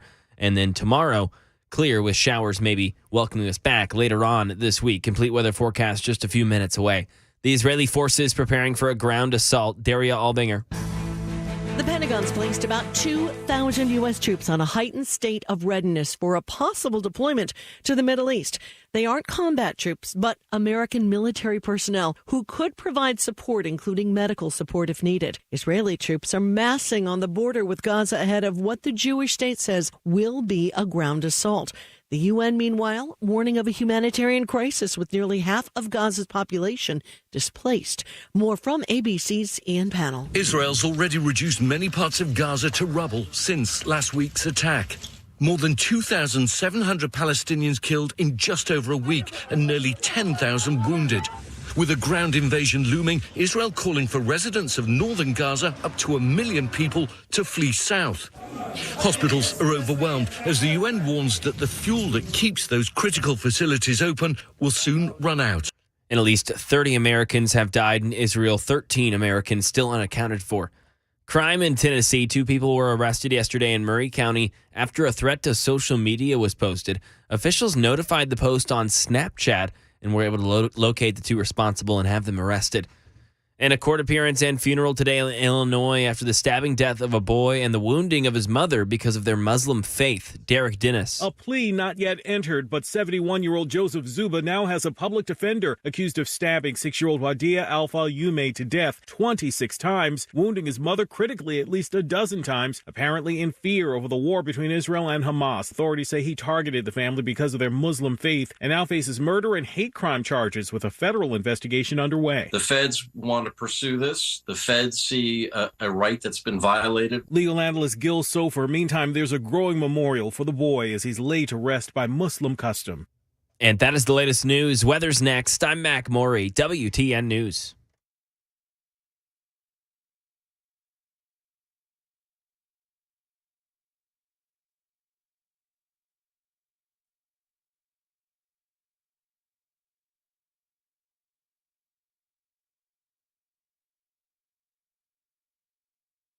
Hey everybody, Dan Mattis with Nashville's Morning News on WTN. I'm here at the Nashville Rescue Mission doing the interviews that I look forward to doing every single year. These are incredible stories of people who have had amazing recoveries. Thanks to this amazing facility, they are able to get clean and lead a more productive life. The date of our annual radiothon is going to be Monday, November 20th. Listen in and please donate. You can get more information at 99.7 WTN, including a link to the website for Nashville's Rescue Mission.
I just look at the headlines. I get embarrassed for this country. By the way, it's the Matt Murphy Radio Show. Good afternoon, 2:05. Glad to have you with us on Super Talk 99.7 WTN. Do I sound good in there? Do I sound okay in there? I don't want to overmodulate.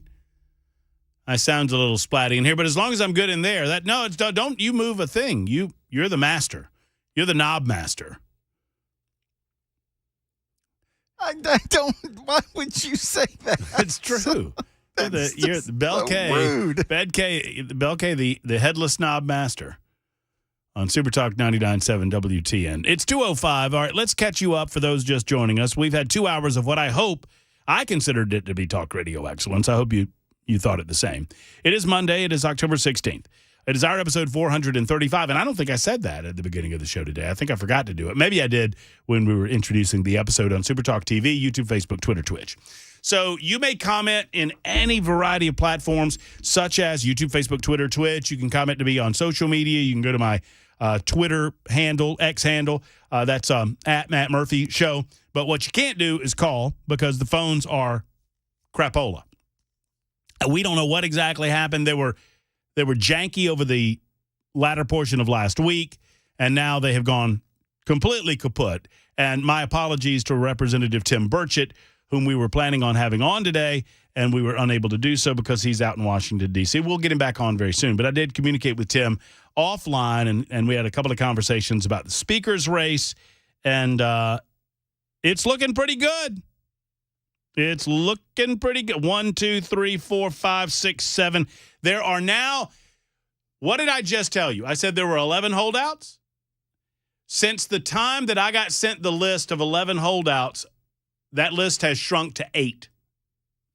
8. And I have their names. And I shall present their names momentarily. Before I do, you're welcome to be a part of the super text line. I guess the chat line, the F&M Bank chat line over on the Talk TV side of things, it's probably more community in as much as you can comment on some of the things that are being said. But I got some of the best text messages over the last hour in the history of the super text line. For example, this random question from 5099. Matt, have you ever been to a nudist camp? I have no idea why 5099 is asking me that question. But the answer to that question is, to my knowledge, no. You never broadcast from one or anything like that? I mean, I have been naked outside, but I don't think that counts as a nudist camp. Well, yeah, and your blood alcohol level has to be below 0.08. I did we discovered when I was working in Birmingham years ago, we discovered that there was a guy, this is a true story. It sounds fake, but it's not. The head zookeeper at the Birmingham Zoo was a nudist. He was like the head guy over all of the animals at the Birmingham Zoo and had been for years. But we found out that he was a nudist and that he ran a nudist camp in Shelby County. So I called up and I said, would you like to come on the radio show to talk about the nudist camp?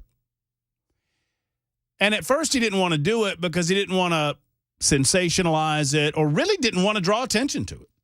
And I said, I'm naturally very curious. I love interviewing people like this. I'm going to start a podcast called The Only Thing I Know About You. And this guy would have been on that podcast. And this is happening very soon. A more in-depth, interview-intensive podcast. We call it The Only Thing I Know About You. And so for that one, I would say, hello, welcome to the show today. Today we have the Birmingham Zookeeper. Sir, the only thing I know about you is that you got a nudist camp out in Shelby County. Good afternoon. That's it. And then you talk. So the first thing he asked me, he said, well, if I come on with you, I'm not going to get naked. And I was like, I don't want you to be naked. But he asked. He said, well, I'm just checking because sometimes I do these interviews and they want me to be naked, and I think that's ridiculous. And I said, I think that's ridiculous, too. I don't want you. And as a matter of fact, you're not allowed to get naked. But then we talked, and he was very upset that people considered nudist camps to be sexual type things. At his nudist camp, he didn't allow single people. You had to come as a couple with someone else because he didn't want it to be nudist, pure like nudist don't consider it to be like a sexual thing. Just real quickly before it disappears, I just need you to see Wendy's comment. David Zunati. I don't know. That's not. I don't know. Wendy is fifth. Well, how the hell do you know, Wendy? I'm not going to read her comment. I'm just going to respond to it. That's what I'm going to start doing. I'm going to start doing a super text segment where I don't read the comments that are made on the super text line. I just comment on them. And to Wendy's comment, I was like, well, how the heck do you know? You don't? Thank you and it's not that cold outside, by the way. Reminds me cold of enough episode of Seinfeld. 3180 says, did you ask him if they have wood picnic tables or concrete? I did ask him what their activities were. They did naked volleyball. They had naked badminton. There was a variety of different outdoor naked canoeing. Really, everything you do at a normal camp, only naked. That's what they would do. And if the canoe tips over, then you have skinny dipping. And then you have a George Costanza moment. Yeah, sure. Exactly. Anyway, all right, so here are the holdout 8, and I'm getting updates simultaneous to some of the votes coming in. But they're not voting right now, just some of the head counting, I should say. So let me update you to where we are. Obviously, as we covered this last week, an incredibly fluid situation, what with Israel and Hamas and all of that going on from a foreign policy perspective, it kind of sped up the process. One would have believed that this might have taken a little further amount of time or that you might have had further holdouts. But we are told that the Republican holdouts are now down to 8. And the names on the holdout list are as follows. And this comes from a source that I have ultimate trust in. Steve Womack of Arizona. Arizona's AR, right? Steve, what's Arkansas? AK? Yes. What's Alaska's AK. AR is Arkansas, and Arizona is AZ. AZ, that's right. All right, so Steve Womack of Arkansas, Rob Whitman of Virginia, Mike Simpson of Idaho, John Rutherford of Florida, Frank Lucas of Oklahoma, Carlos Jimenez of Florida, Mario Diaz-Balart of Florida, and Don Bacon of Nebraska. So 3 Florida holdouts, a Nebraska, an Oklahoma, an Idaho, a Virginia, and an Arkansas. 1, 2, 3, 4, 5, 6, 7, 8 holdouts. Keep me updated. Did your source give you any idea of what would move any of those 8? Well, I'll ask. What will move them, do you know? Well, we moved from 11 to 8, and here's my take on this. And it's the same one as last Friday. I won't belabor it. In the art of the deal, when it comes to a Speaker of the House being elected with a razor-thin majority such as this one would expect that certain members of the Republican majority will have to make concessions. They will have to acquiesce to a certain degree, just as we were talking about 50% of something is better than 100% of nothing. In this case, it's a little more nuanced than that, but it is the case that every Republican is not going to get the Speaker of the House that they want. Every Republican is not going to get the Speaker of the House that they would select. Every Republican is not going to get the Speaker of the House that they necessarily like. But that's not the way majorities are cobbled together, and that's not the way our system of government works. So some people are going to have to make concessions. I am not that old, but I'm old enough to remember this past January. How about you? Everybody here last January? When conservative members of the Republican Party were told that they needed to take a haircut for the betterment of the country. People like, and I know you hate him, but people like Matt Gaetz and others were told, we have to come to the table of compromise. And after 15 separate votes, after 15 rounds of voting, Backroom deals were made. That's the way that it works with this sort of thing, that enough people were comfortable with the way things were going to go that they voted for Kevin McCarthy, who is by any definition a squish. He's a squish. I thought Kevin McCarthy was doing a fair job as Speaker. He got us back to regular order. Sadly, he did not accomplish all of the promises made in January. Sad for the country. And too bad for him. I don't care that much about him, but, I'm saddened that he was not able to do what he promised to do. In order to give the minority within the Republican Party a certain level of leverage, they demanded and received a concession that one individual in the majority, one individual in the body, in the majority, obviously, could vote to vacate the chair or the speakership at any time, or could vote to move to vacate the chair. And what that means is that one individual could make that motion, and that motion would have to be brought up for consideration. And it was. And yes, it is a fact that 8 Republicans joined with all of the Democrats and they booted Kevin McCarthy out. Why? Because Kevin McCarthy did not get all of the appropriations bills across the finish line by September 30th, something that he promised to do. And I can listen to the reasons that it didn't happen till the cows come home. It does not change the fact that he promised to do it and he didn't do it. And you cannot wash away the 6-week vacation. That's on McCarthy.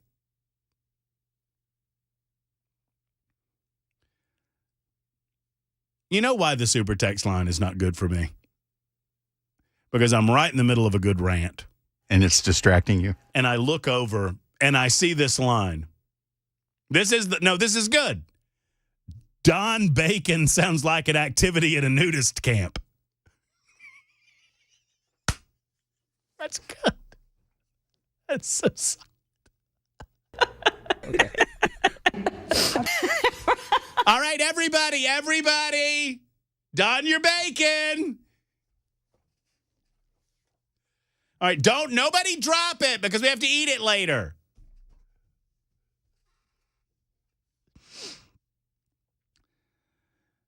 So we were told back in January that the conservative wing of the Republican Party needed to get off their high horse and vote for a little to get a lot. And they did. Now, here's what I would say to the moderate wing of the Republican Party. Jim Jordan is a strong conservative. Jim Jordan is something of a firebrand. He's probably the best type of firebrand that you will ever see as Speaker of the House because of the concessions that you have to make to various individuals to become Speaker. For conservatives, for the more conservative wing of the Republican Party, I would say this. Jim Jordan's about as good as you're going to get. I am not in any way suggesting that I wouldn't go more firebrand, that I wouldn't go more conservative. But he's about the best you're going to get. And for the list of moderate holdouts that is down to 8 now, it was 11 some 30 minutes ago, it's down to 8, Bacon, Diaz, Balart, Jimenez, Lucas, Rutherford, Simpson, Whitman, and Womack.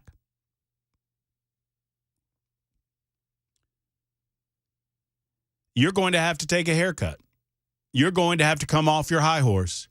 You're going to have to accept the more conservative member of the body as Speaker of the House in order to get something accomplished and done. And if that endangers you at the polls come election time, so be it. Just as you told the more conservative members of the body, so be it. Back in January, I say to you, so be it today. I think Jim Jordan will be a standout as Speaker of the House. I hope he runs that body a little bit differently than it's been run by Kevin McCarthy or certainly Nancy, what's her name before him, and certainly Paul, what's his name, or John, what's his name before them. Let's hope. It's 2:20. 1300 says, I smell bacon. It's Super Talk 99.7 WTN.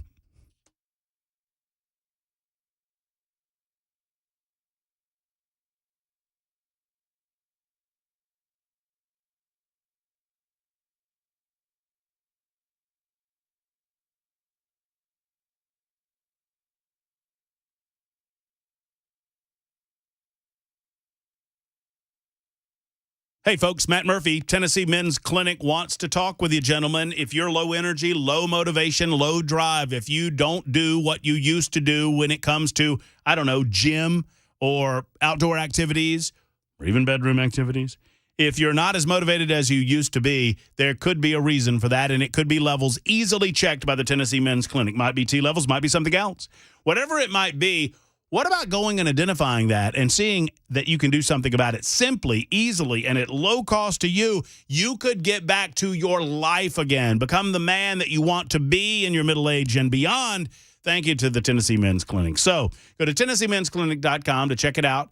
TennesseeMen'sClinic.com. Plenty of information there on the website. And then get to calling and schedule an appointment today. They have 2 locations to serve. One's in Midtown. The other's in Franklin, in Cool Springs. That number is 615-208-9090. 615-208-9090 for Tennessee Men's Clinic. And when you call, tell them Matt Murphy sent you to the Tennessee Men's Clinic. Hi, I'm Paul Winkler. I recently did a workshop talking about some of the missteps of the investing industry, some of the biggest mutual fund companies out there. You probably recognize these names: Fidelity, Vanguard, Raymond James, Edward Jones, actually using data and information from their own websites as I walk through this. Now, one of the things I was talking about is diversification and how investors could be in for a rude awakening at the amount of risk that they actually have in their portfolios, and they don't even realize it. Now, the example I like to use to help people understand why do these huge companies do this? I mean, these are big companies. And you go, well, why? Well, think about the diet industry. In the diet industry, you had things like this: fat-free this, fat-free that, fat-free that. And what happened is they did a study. They were looking at diabetes in children. And what they found was that when they went fat-free, they actually ended up with more diabetes rather than less, because what they substituted for fat was sugar. Now, what happens in the mutual fund industry, they tend to keep costs low by investing in very narrow areas of the market that are inexpensive to manage. So what happens is the investor ends up with more risk than they think that they've got. Now, why do they do that? Because you are actually attracted by low costs. Now, it doesn't mean that you can't use these big mutual fund companies. It just means that you have to be eyes wide open. As an investment firm, we help people sidestep these things because sometimes you have no choice. You have a 401k, you're dealing with these fund companies, and you can't go anywhere else. So what we do is we help you go around these landmines. To set up an initial 15-minute phone call, go to our website, paulwinkler.com, or you can just scan the QR code right here. We look forward to talking with you.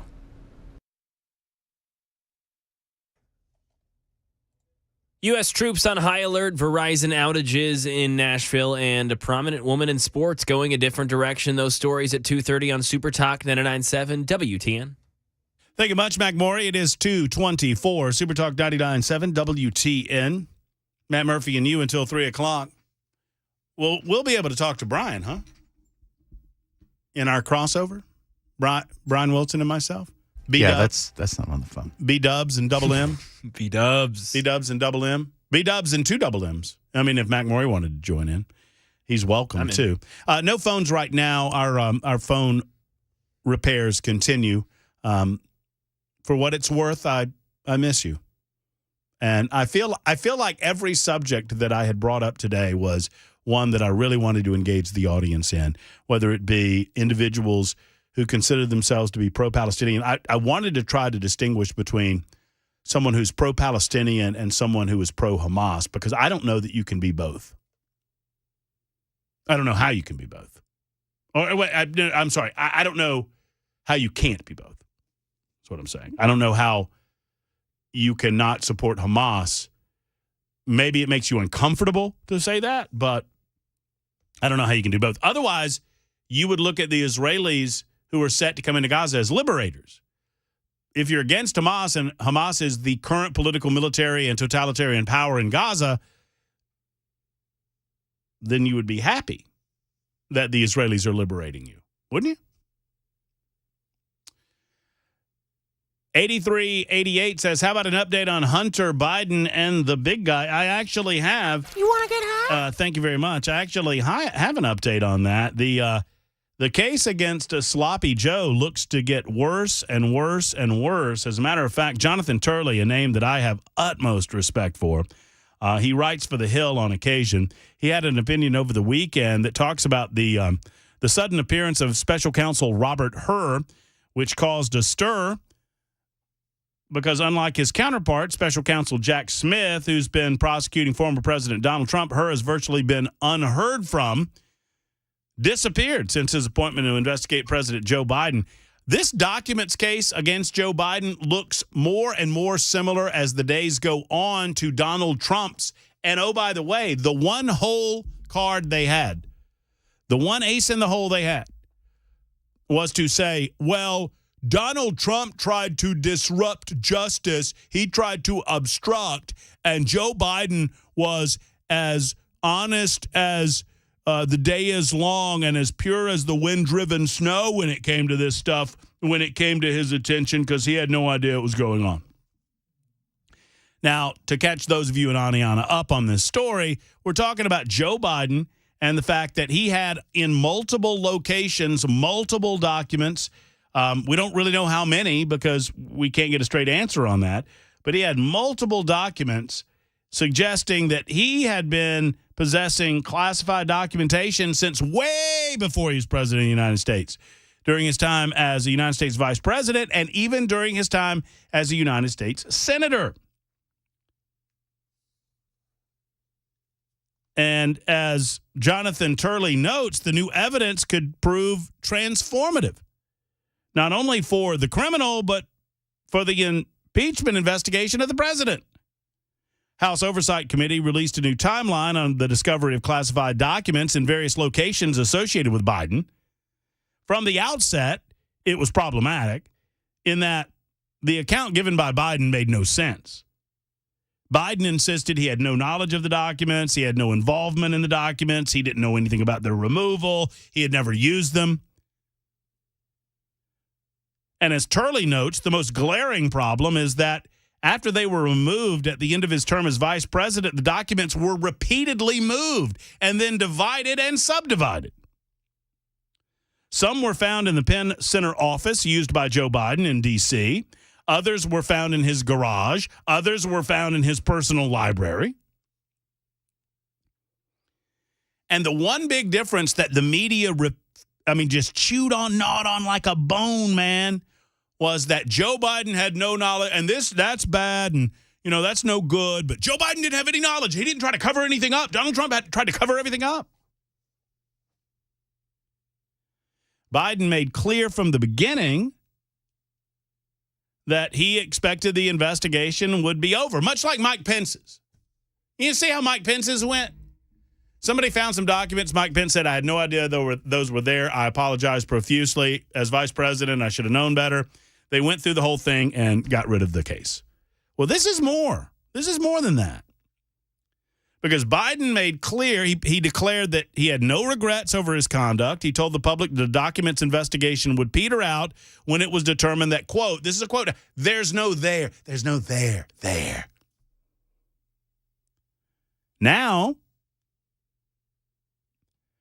according to information collected by Turley, the critical claim by the White House in the scandal may not only be false, but knowingly false at the time that it was made. The White House and Biden's counsel have maintained that as soon as the documents were discovered in the D.C. office, they notified the National Archives.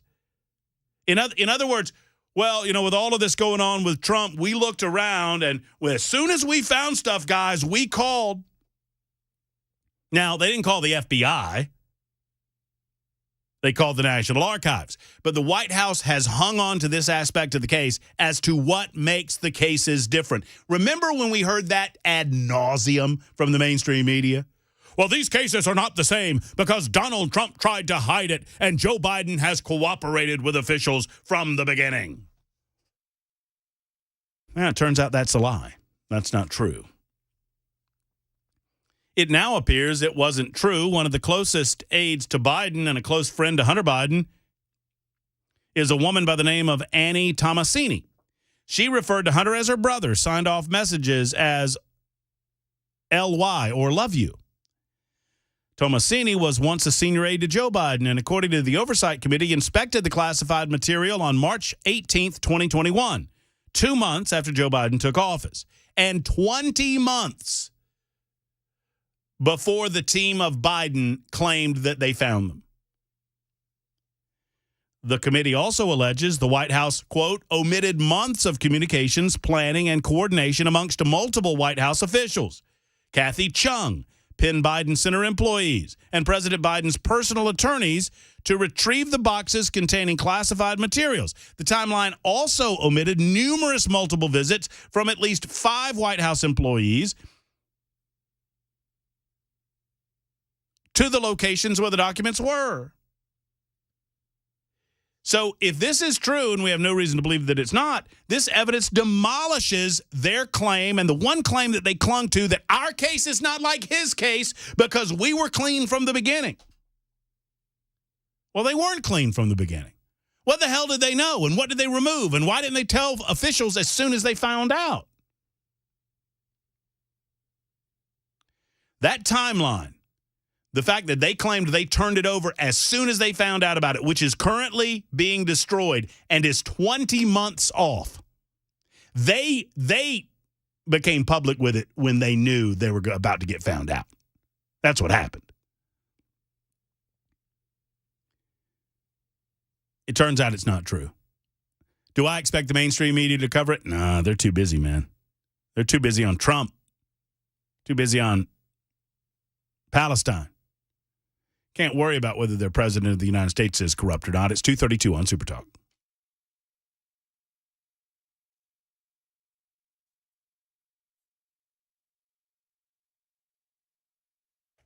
$2:32. I'm Mac Maury with your top stories right now. 56 degrees, a cloudy, cold, little bit wet day in Music City. Full weather forecast in 2 minutes. U.S. officials have said the Pentagon is not sending troops to help Israel with the current war, but the U.S. military is placing about 2,000 American troops on high alert just in case they're needed. Andy Field explains. Those 2,000 Pentagon personnel on standby are not combat troops. Instead, they would offer advising, support, and medical assistance to Israel if needed. Pentagon officials say they would be there to help prevent an expanded war, not help Israel fight the current battle with Hamas. It is not clear what would trigger actually sending those Americans to the region. And at least 30 Americans have died in Israel, 13 Americans still unaccounted for. In a Verizon outage in Nashville, some customers may be having difficulty with cellular data, voice, and text messaging. Channel 4 says a Verizon spokeswoman says a third-party fiber cut is causing a disruption of service for customers in and around the Midtown area of Nashville. The company says this type of issue usually takes about 12 hours to resolve. And if you're still experiencing those issues, you can turn on Wi-Fi calling in your settings. And the first woman to head a Major League Baseball front office is out. Dave Packer. After 3 seasons heading up the Miami Marlins front office, general manager Kim Eng parting ways with the team. The Marlins' groundbreaking hire of Eng made her the first woman general manager not just in baseball, but any of the 4 major North American sports leagues. She hired manager Skip Schumacher in 2022, who led the team to the playoffs in his first year. But Eng declining a mutual option for her to continue with the team. There's speculation that other teams looking for a change in their front office might be making offers. And that is the latest news. Weather's next. I'm Mac Maury, WTN News.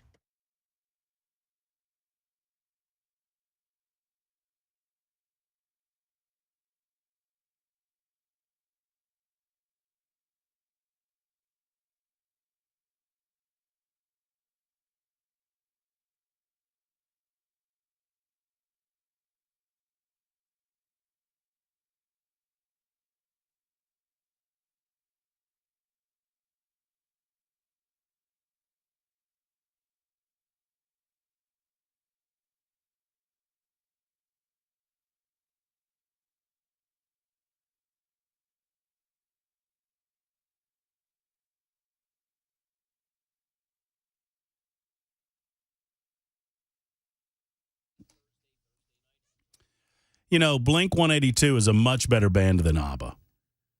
I just wanted to throw that out there while I tell you about Defend Systems. Don't you do that. I'm doing a spot now. You see what I did? I was just having a discussion with Mac Morey, newsman extraordinaire, about Blink 182.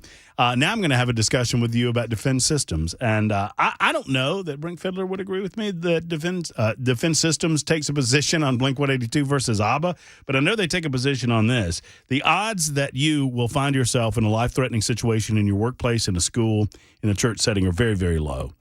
They're very, very low, but they're not non-existent, which matters. There's a difference there. They happen. And almost every time you see one of these awful tragedies happening, you hear from someone who says, I didn't think it could happen here.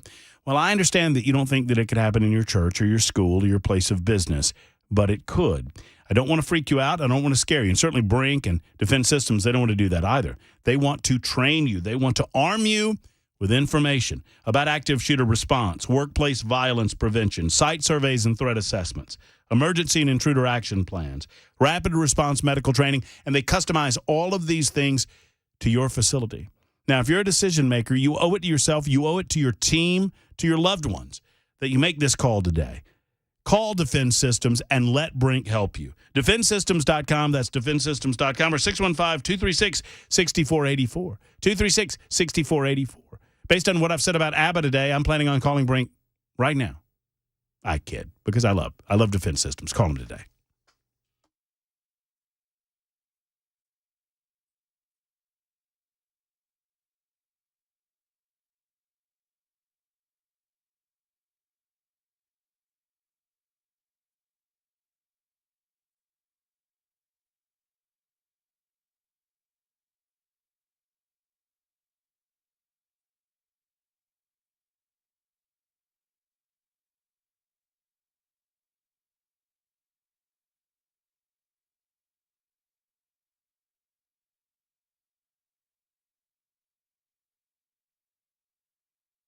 I wanted to touch on the history of Tethered and kind of how it came about. There's a handful of us that were already using similar equipment. At the time, however, you couldn't just go to the store and buy saddle equipment. It just didn't exist. And selfishly, we just were making gear that nobody else would make for us and that we wanted ourselves. And our goal was just to make enough to break even. Fortunately for everybody involved, it took off. It's got an appeal. People really liked it. When you think of a saddle, that's what I think of. That's the first name that I think of when I hear about a saddle. For me, the reason I got into it was I'm hunting public land, and most of the time I'm going pretty deep. Being lightweight and mobile was huge. I walk in with a pack and my bow. That's it. The more I did it, I was like, man, there's so many features here that are helping me improve as a hunter, where I can take different shot angles and stuff. And I'm going to tell you, I feel safe with this rope all the time. Yeah. From the ground up, I'm hooked in. If I fall off this thing, I'm just going to swing a little bit. And I think the learning curve is small. It's just about getting comfortable with your equipment. It's the biggest thing. And for me, it's repetition and then fine-tuning that to meet my needs. And that's the cool thing. What I like and what might meet my needs might be a little different from you. And even though we're doing the same thing, you can tweak it to meet your needs. And I really like that aspect about it. But we've done a really good job of just innovating and creating products that don't exist. You're seeing the growth of the sport. You're seeing the innovation. And you're seeing all of these cool things that we make, and it's because we actually use it.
Super Talk 99.7 WTN 240. Don't look at me that way. I can feel your look, and I don't need it. I don't need it coming in my direction. By the way, my name's Matt Murphy. I thought that Adele track was Barry Manilow. Bell K's behind the glass. I don't know why he's talking like that. Mac Morey's back in the newsroom, gathering headlines as we speak. We're trying to figure out when this speaker vote might happen. There are 8 holdouts. We told you their names as delivered to me by a source that I will not name because I'm not divulging my sources. Did you get a response regarding the movement? The movement. Like what it'll take to move them off the no? Oh, yeah. He said that he or she said, they said that they need the art of gentle persuasion. That they are currently today, this afternoon, working the art of gentle persuasion. So the vote will not likely happen. Any vote will not likely happen until tomorrow. That is the expectation. But they're 8 votes away from having enough Republicans. The last thing you want is for I understand that people say, well, just go to the floor. Let's do it. The last thing you want is this thing to do what it did in January. Everything that happened in January should have been done behind the scenes before they got to the floor. Yes. And the play there was that McCarthy and his minions thought that they could get them on record and then embarrass them to the point that they voted for him, and it couldn't happen that way. So the updated list, these are Republicans that are holding out on the Jim Jordan speakership. Don Bacon of Nebraska, Mario Diaz-Balart of Florida, Carlos Jimenez of Florida. What we need to do, they all travel over to the Capitol together in like buses designated by state, right? We'll just break that Florida bus down and we're fine. There's 3 Florida people on here that are no's on Jim Jordan. Carlos Jimenez, Mario Diaz-Balart, and John Rutherford are of the 26th, 28th, and 5th districts, respectively, all say no. Frank Lucas of Oklahoma, Mike Simpson of Idaho, Rob Whitman of Virginia, and Steve Womack of Arkansas are also currently nays. And they are looking for gentle persuasion on the part of the leadership there to get them across the finish line. And as I said, the GOP is meeting tonight on the speaker bid for Jim Jordan, but it is not expected in any way that they are going to vote tonight. The expectation is that vote will happen tomorrow. I have a lot of people. Where from Florida are those 3 from? I don't know. I don't know. I don't know what to tell you. I would only be offering random guesses based on. I would have to look at a map. I don't want to do this because my guesses would be random, guessing solely based on names, and I don't want to do that. So I'm not going to do that. But you can look them up. 28, 26, and 5. Rutherford is the 5. Mario Diaz-Balart and Carlos Jimenez are 26 and 28, respectively. So there's that update from the halls of Congress on the speaker's race. Hopefully that will come to a conclusion very soon. A pro-Palestinian protest was happening in Nashville, Tennessee. Don't know if you saw much about it. The protesters descending upon the city over the weekend to express their, it was the Nashville Socialists that were engaged in something of a protest march. And I guess they're showing their belief in the Palestinian people, expressing solidarity with the Palestinian people, which is all well and good, and it's a bit unfair because right now our phones aren't working, and I wanted to engage in a conversation about how you could be pro-Palestinian and anti-Hamas at the same time, because Hamas was elected by the Palestinians. For the most part, these pro-Palestinian rallies, organized, structured events happening on college campuses are nonsensical. Most of the young college people have no idea what they're talking about. And I would love to have a discussion with them. I mean, even if you believe that there is an unfair occupation of what ought to be Palestinian homeland, well, that occupation's been going on for 75 years.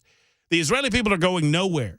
It was decided by an assembled United Nations that in the aftermath of World War II, recognizing the genocide that happened to the Jews, that there needed to be a place for the Jews to settle, so as not to be dependent on the kindness of countries that hated them, like Germany.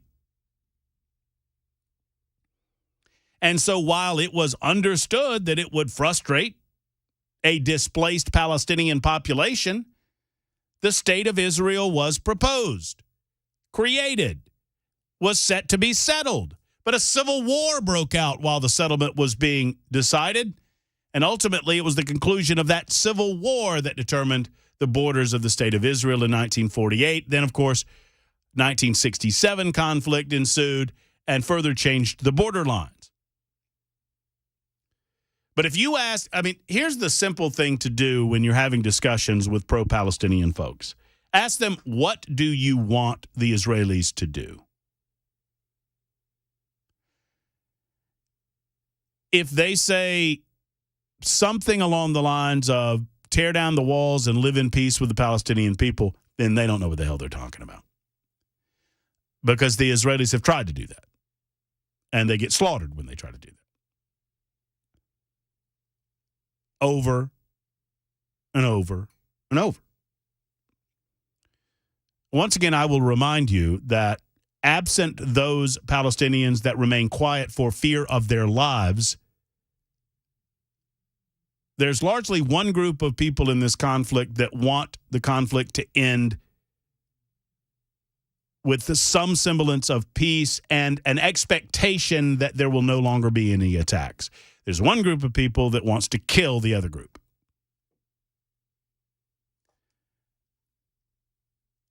Yeah, 2923 has now educated me. I would have guessed that, but I did not want to guess that based on the last names of the representatives. I felt like I would be stereotyping, but congressional districts number 26 and 28, represented by, let me go back to it here real quick, represented by Ballart and Jimenez, respectively, are both in the Miami area. It's what I would have guessed. I'm sure there are several Democrat districts in the Miami area as well. But yeah, it's what I would have guessed. Jason wants to know, has anyone suggested playing ABBA over and over again until they decide that they will vote for Jim Jordan? I think that's a solid idea. It would have been a better idea had Bel K remained in the studio to hear it, but he left. Perhaps in anticipation of your besmirchment, Jason, of his beloved ABBA. Oh, he knew. But I think that'll do it, right? Oh, yeah. I mean, just hurry it up. If you played Dancing Queen as loud as you possibly could in the House of Representatives over and over and over again and made them sit there and listen to that, I mean, hell, they'll pick up Speaker of the House. They'll pick a Pope. Eat my shorts. I'll give you the answer to that question, Mr. Bender, next Saturday. Bite my shiny metal ass. Well, we'll do that too. It's 2:49 on Super Talk. We'll have a conversation with Brian Wilson, who's coming up on the drive, find out what's going on this afternoon.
Final story I leave you with before saying hello to Brian Wilson.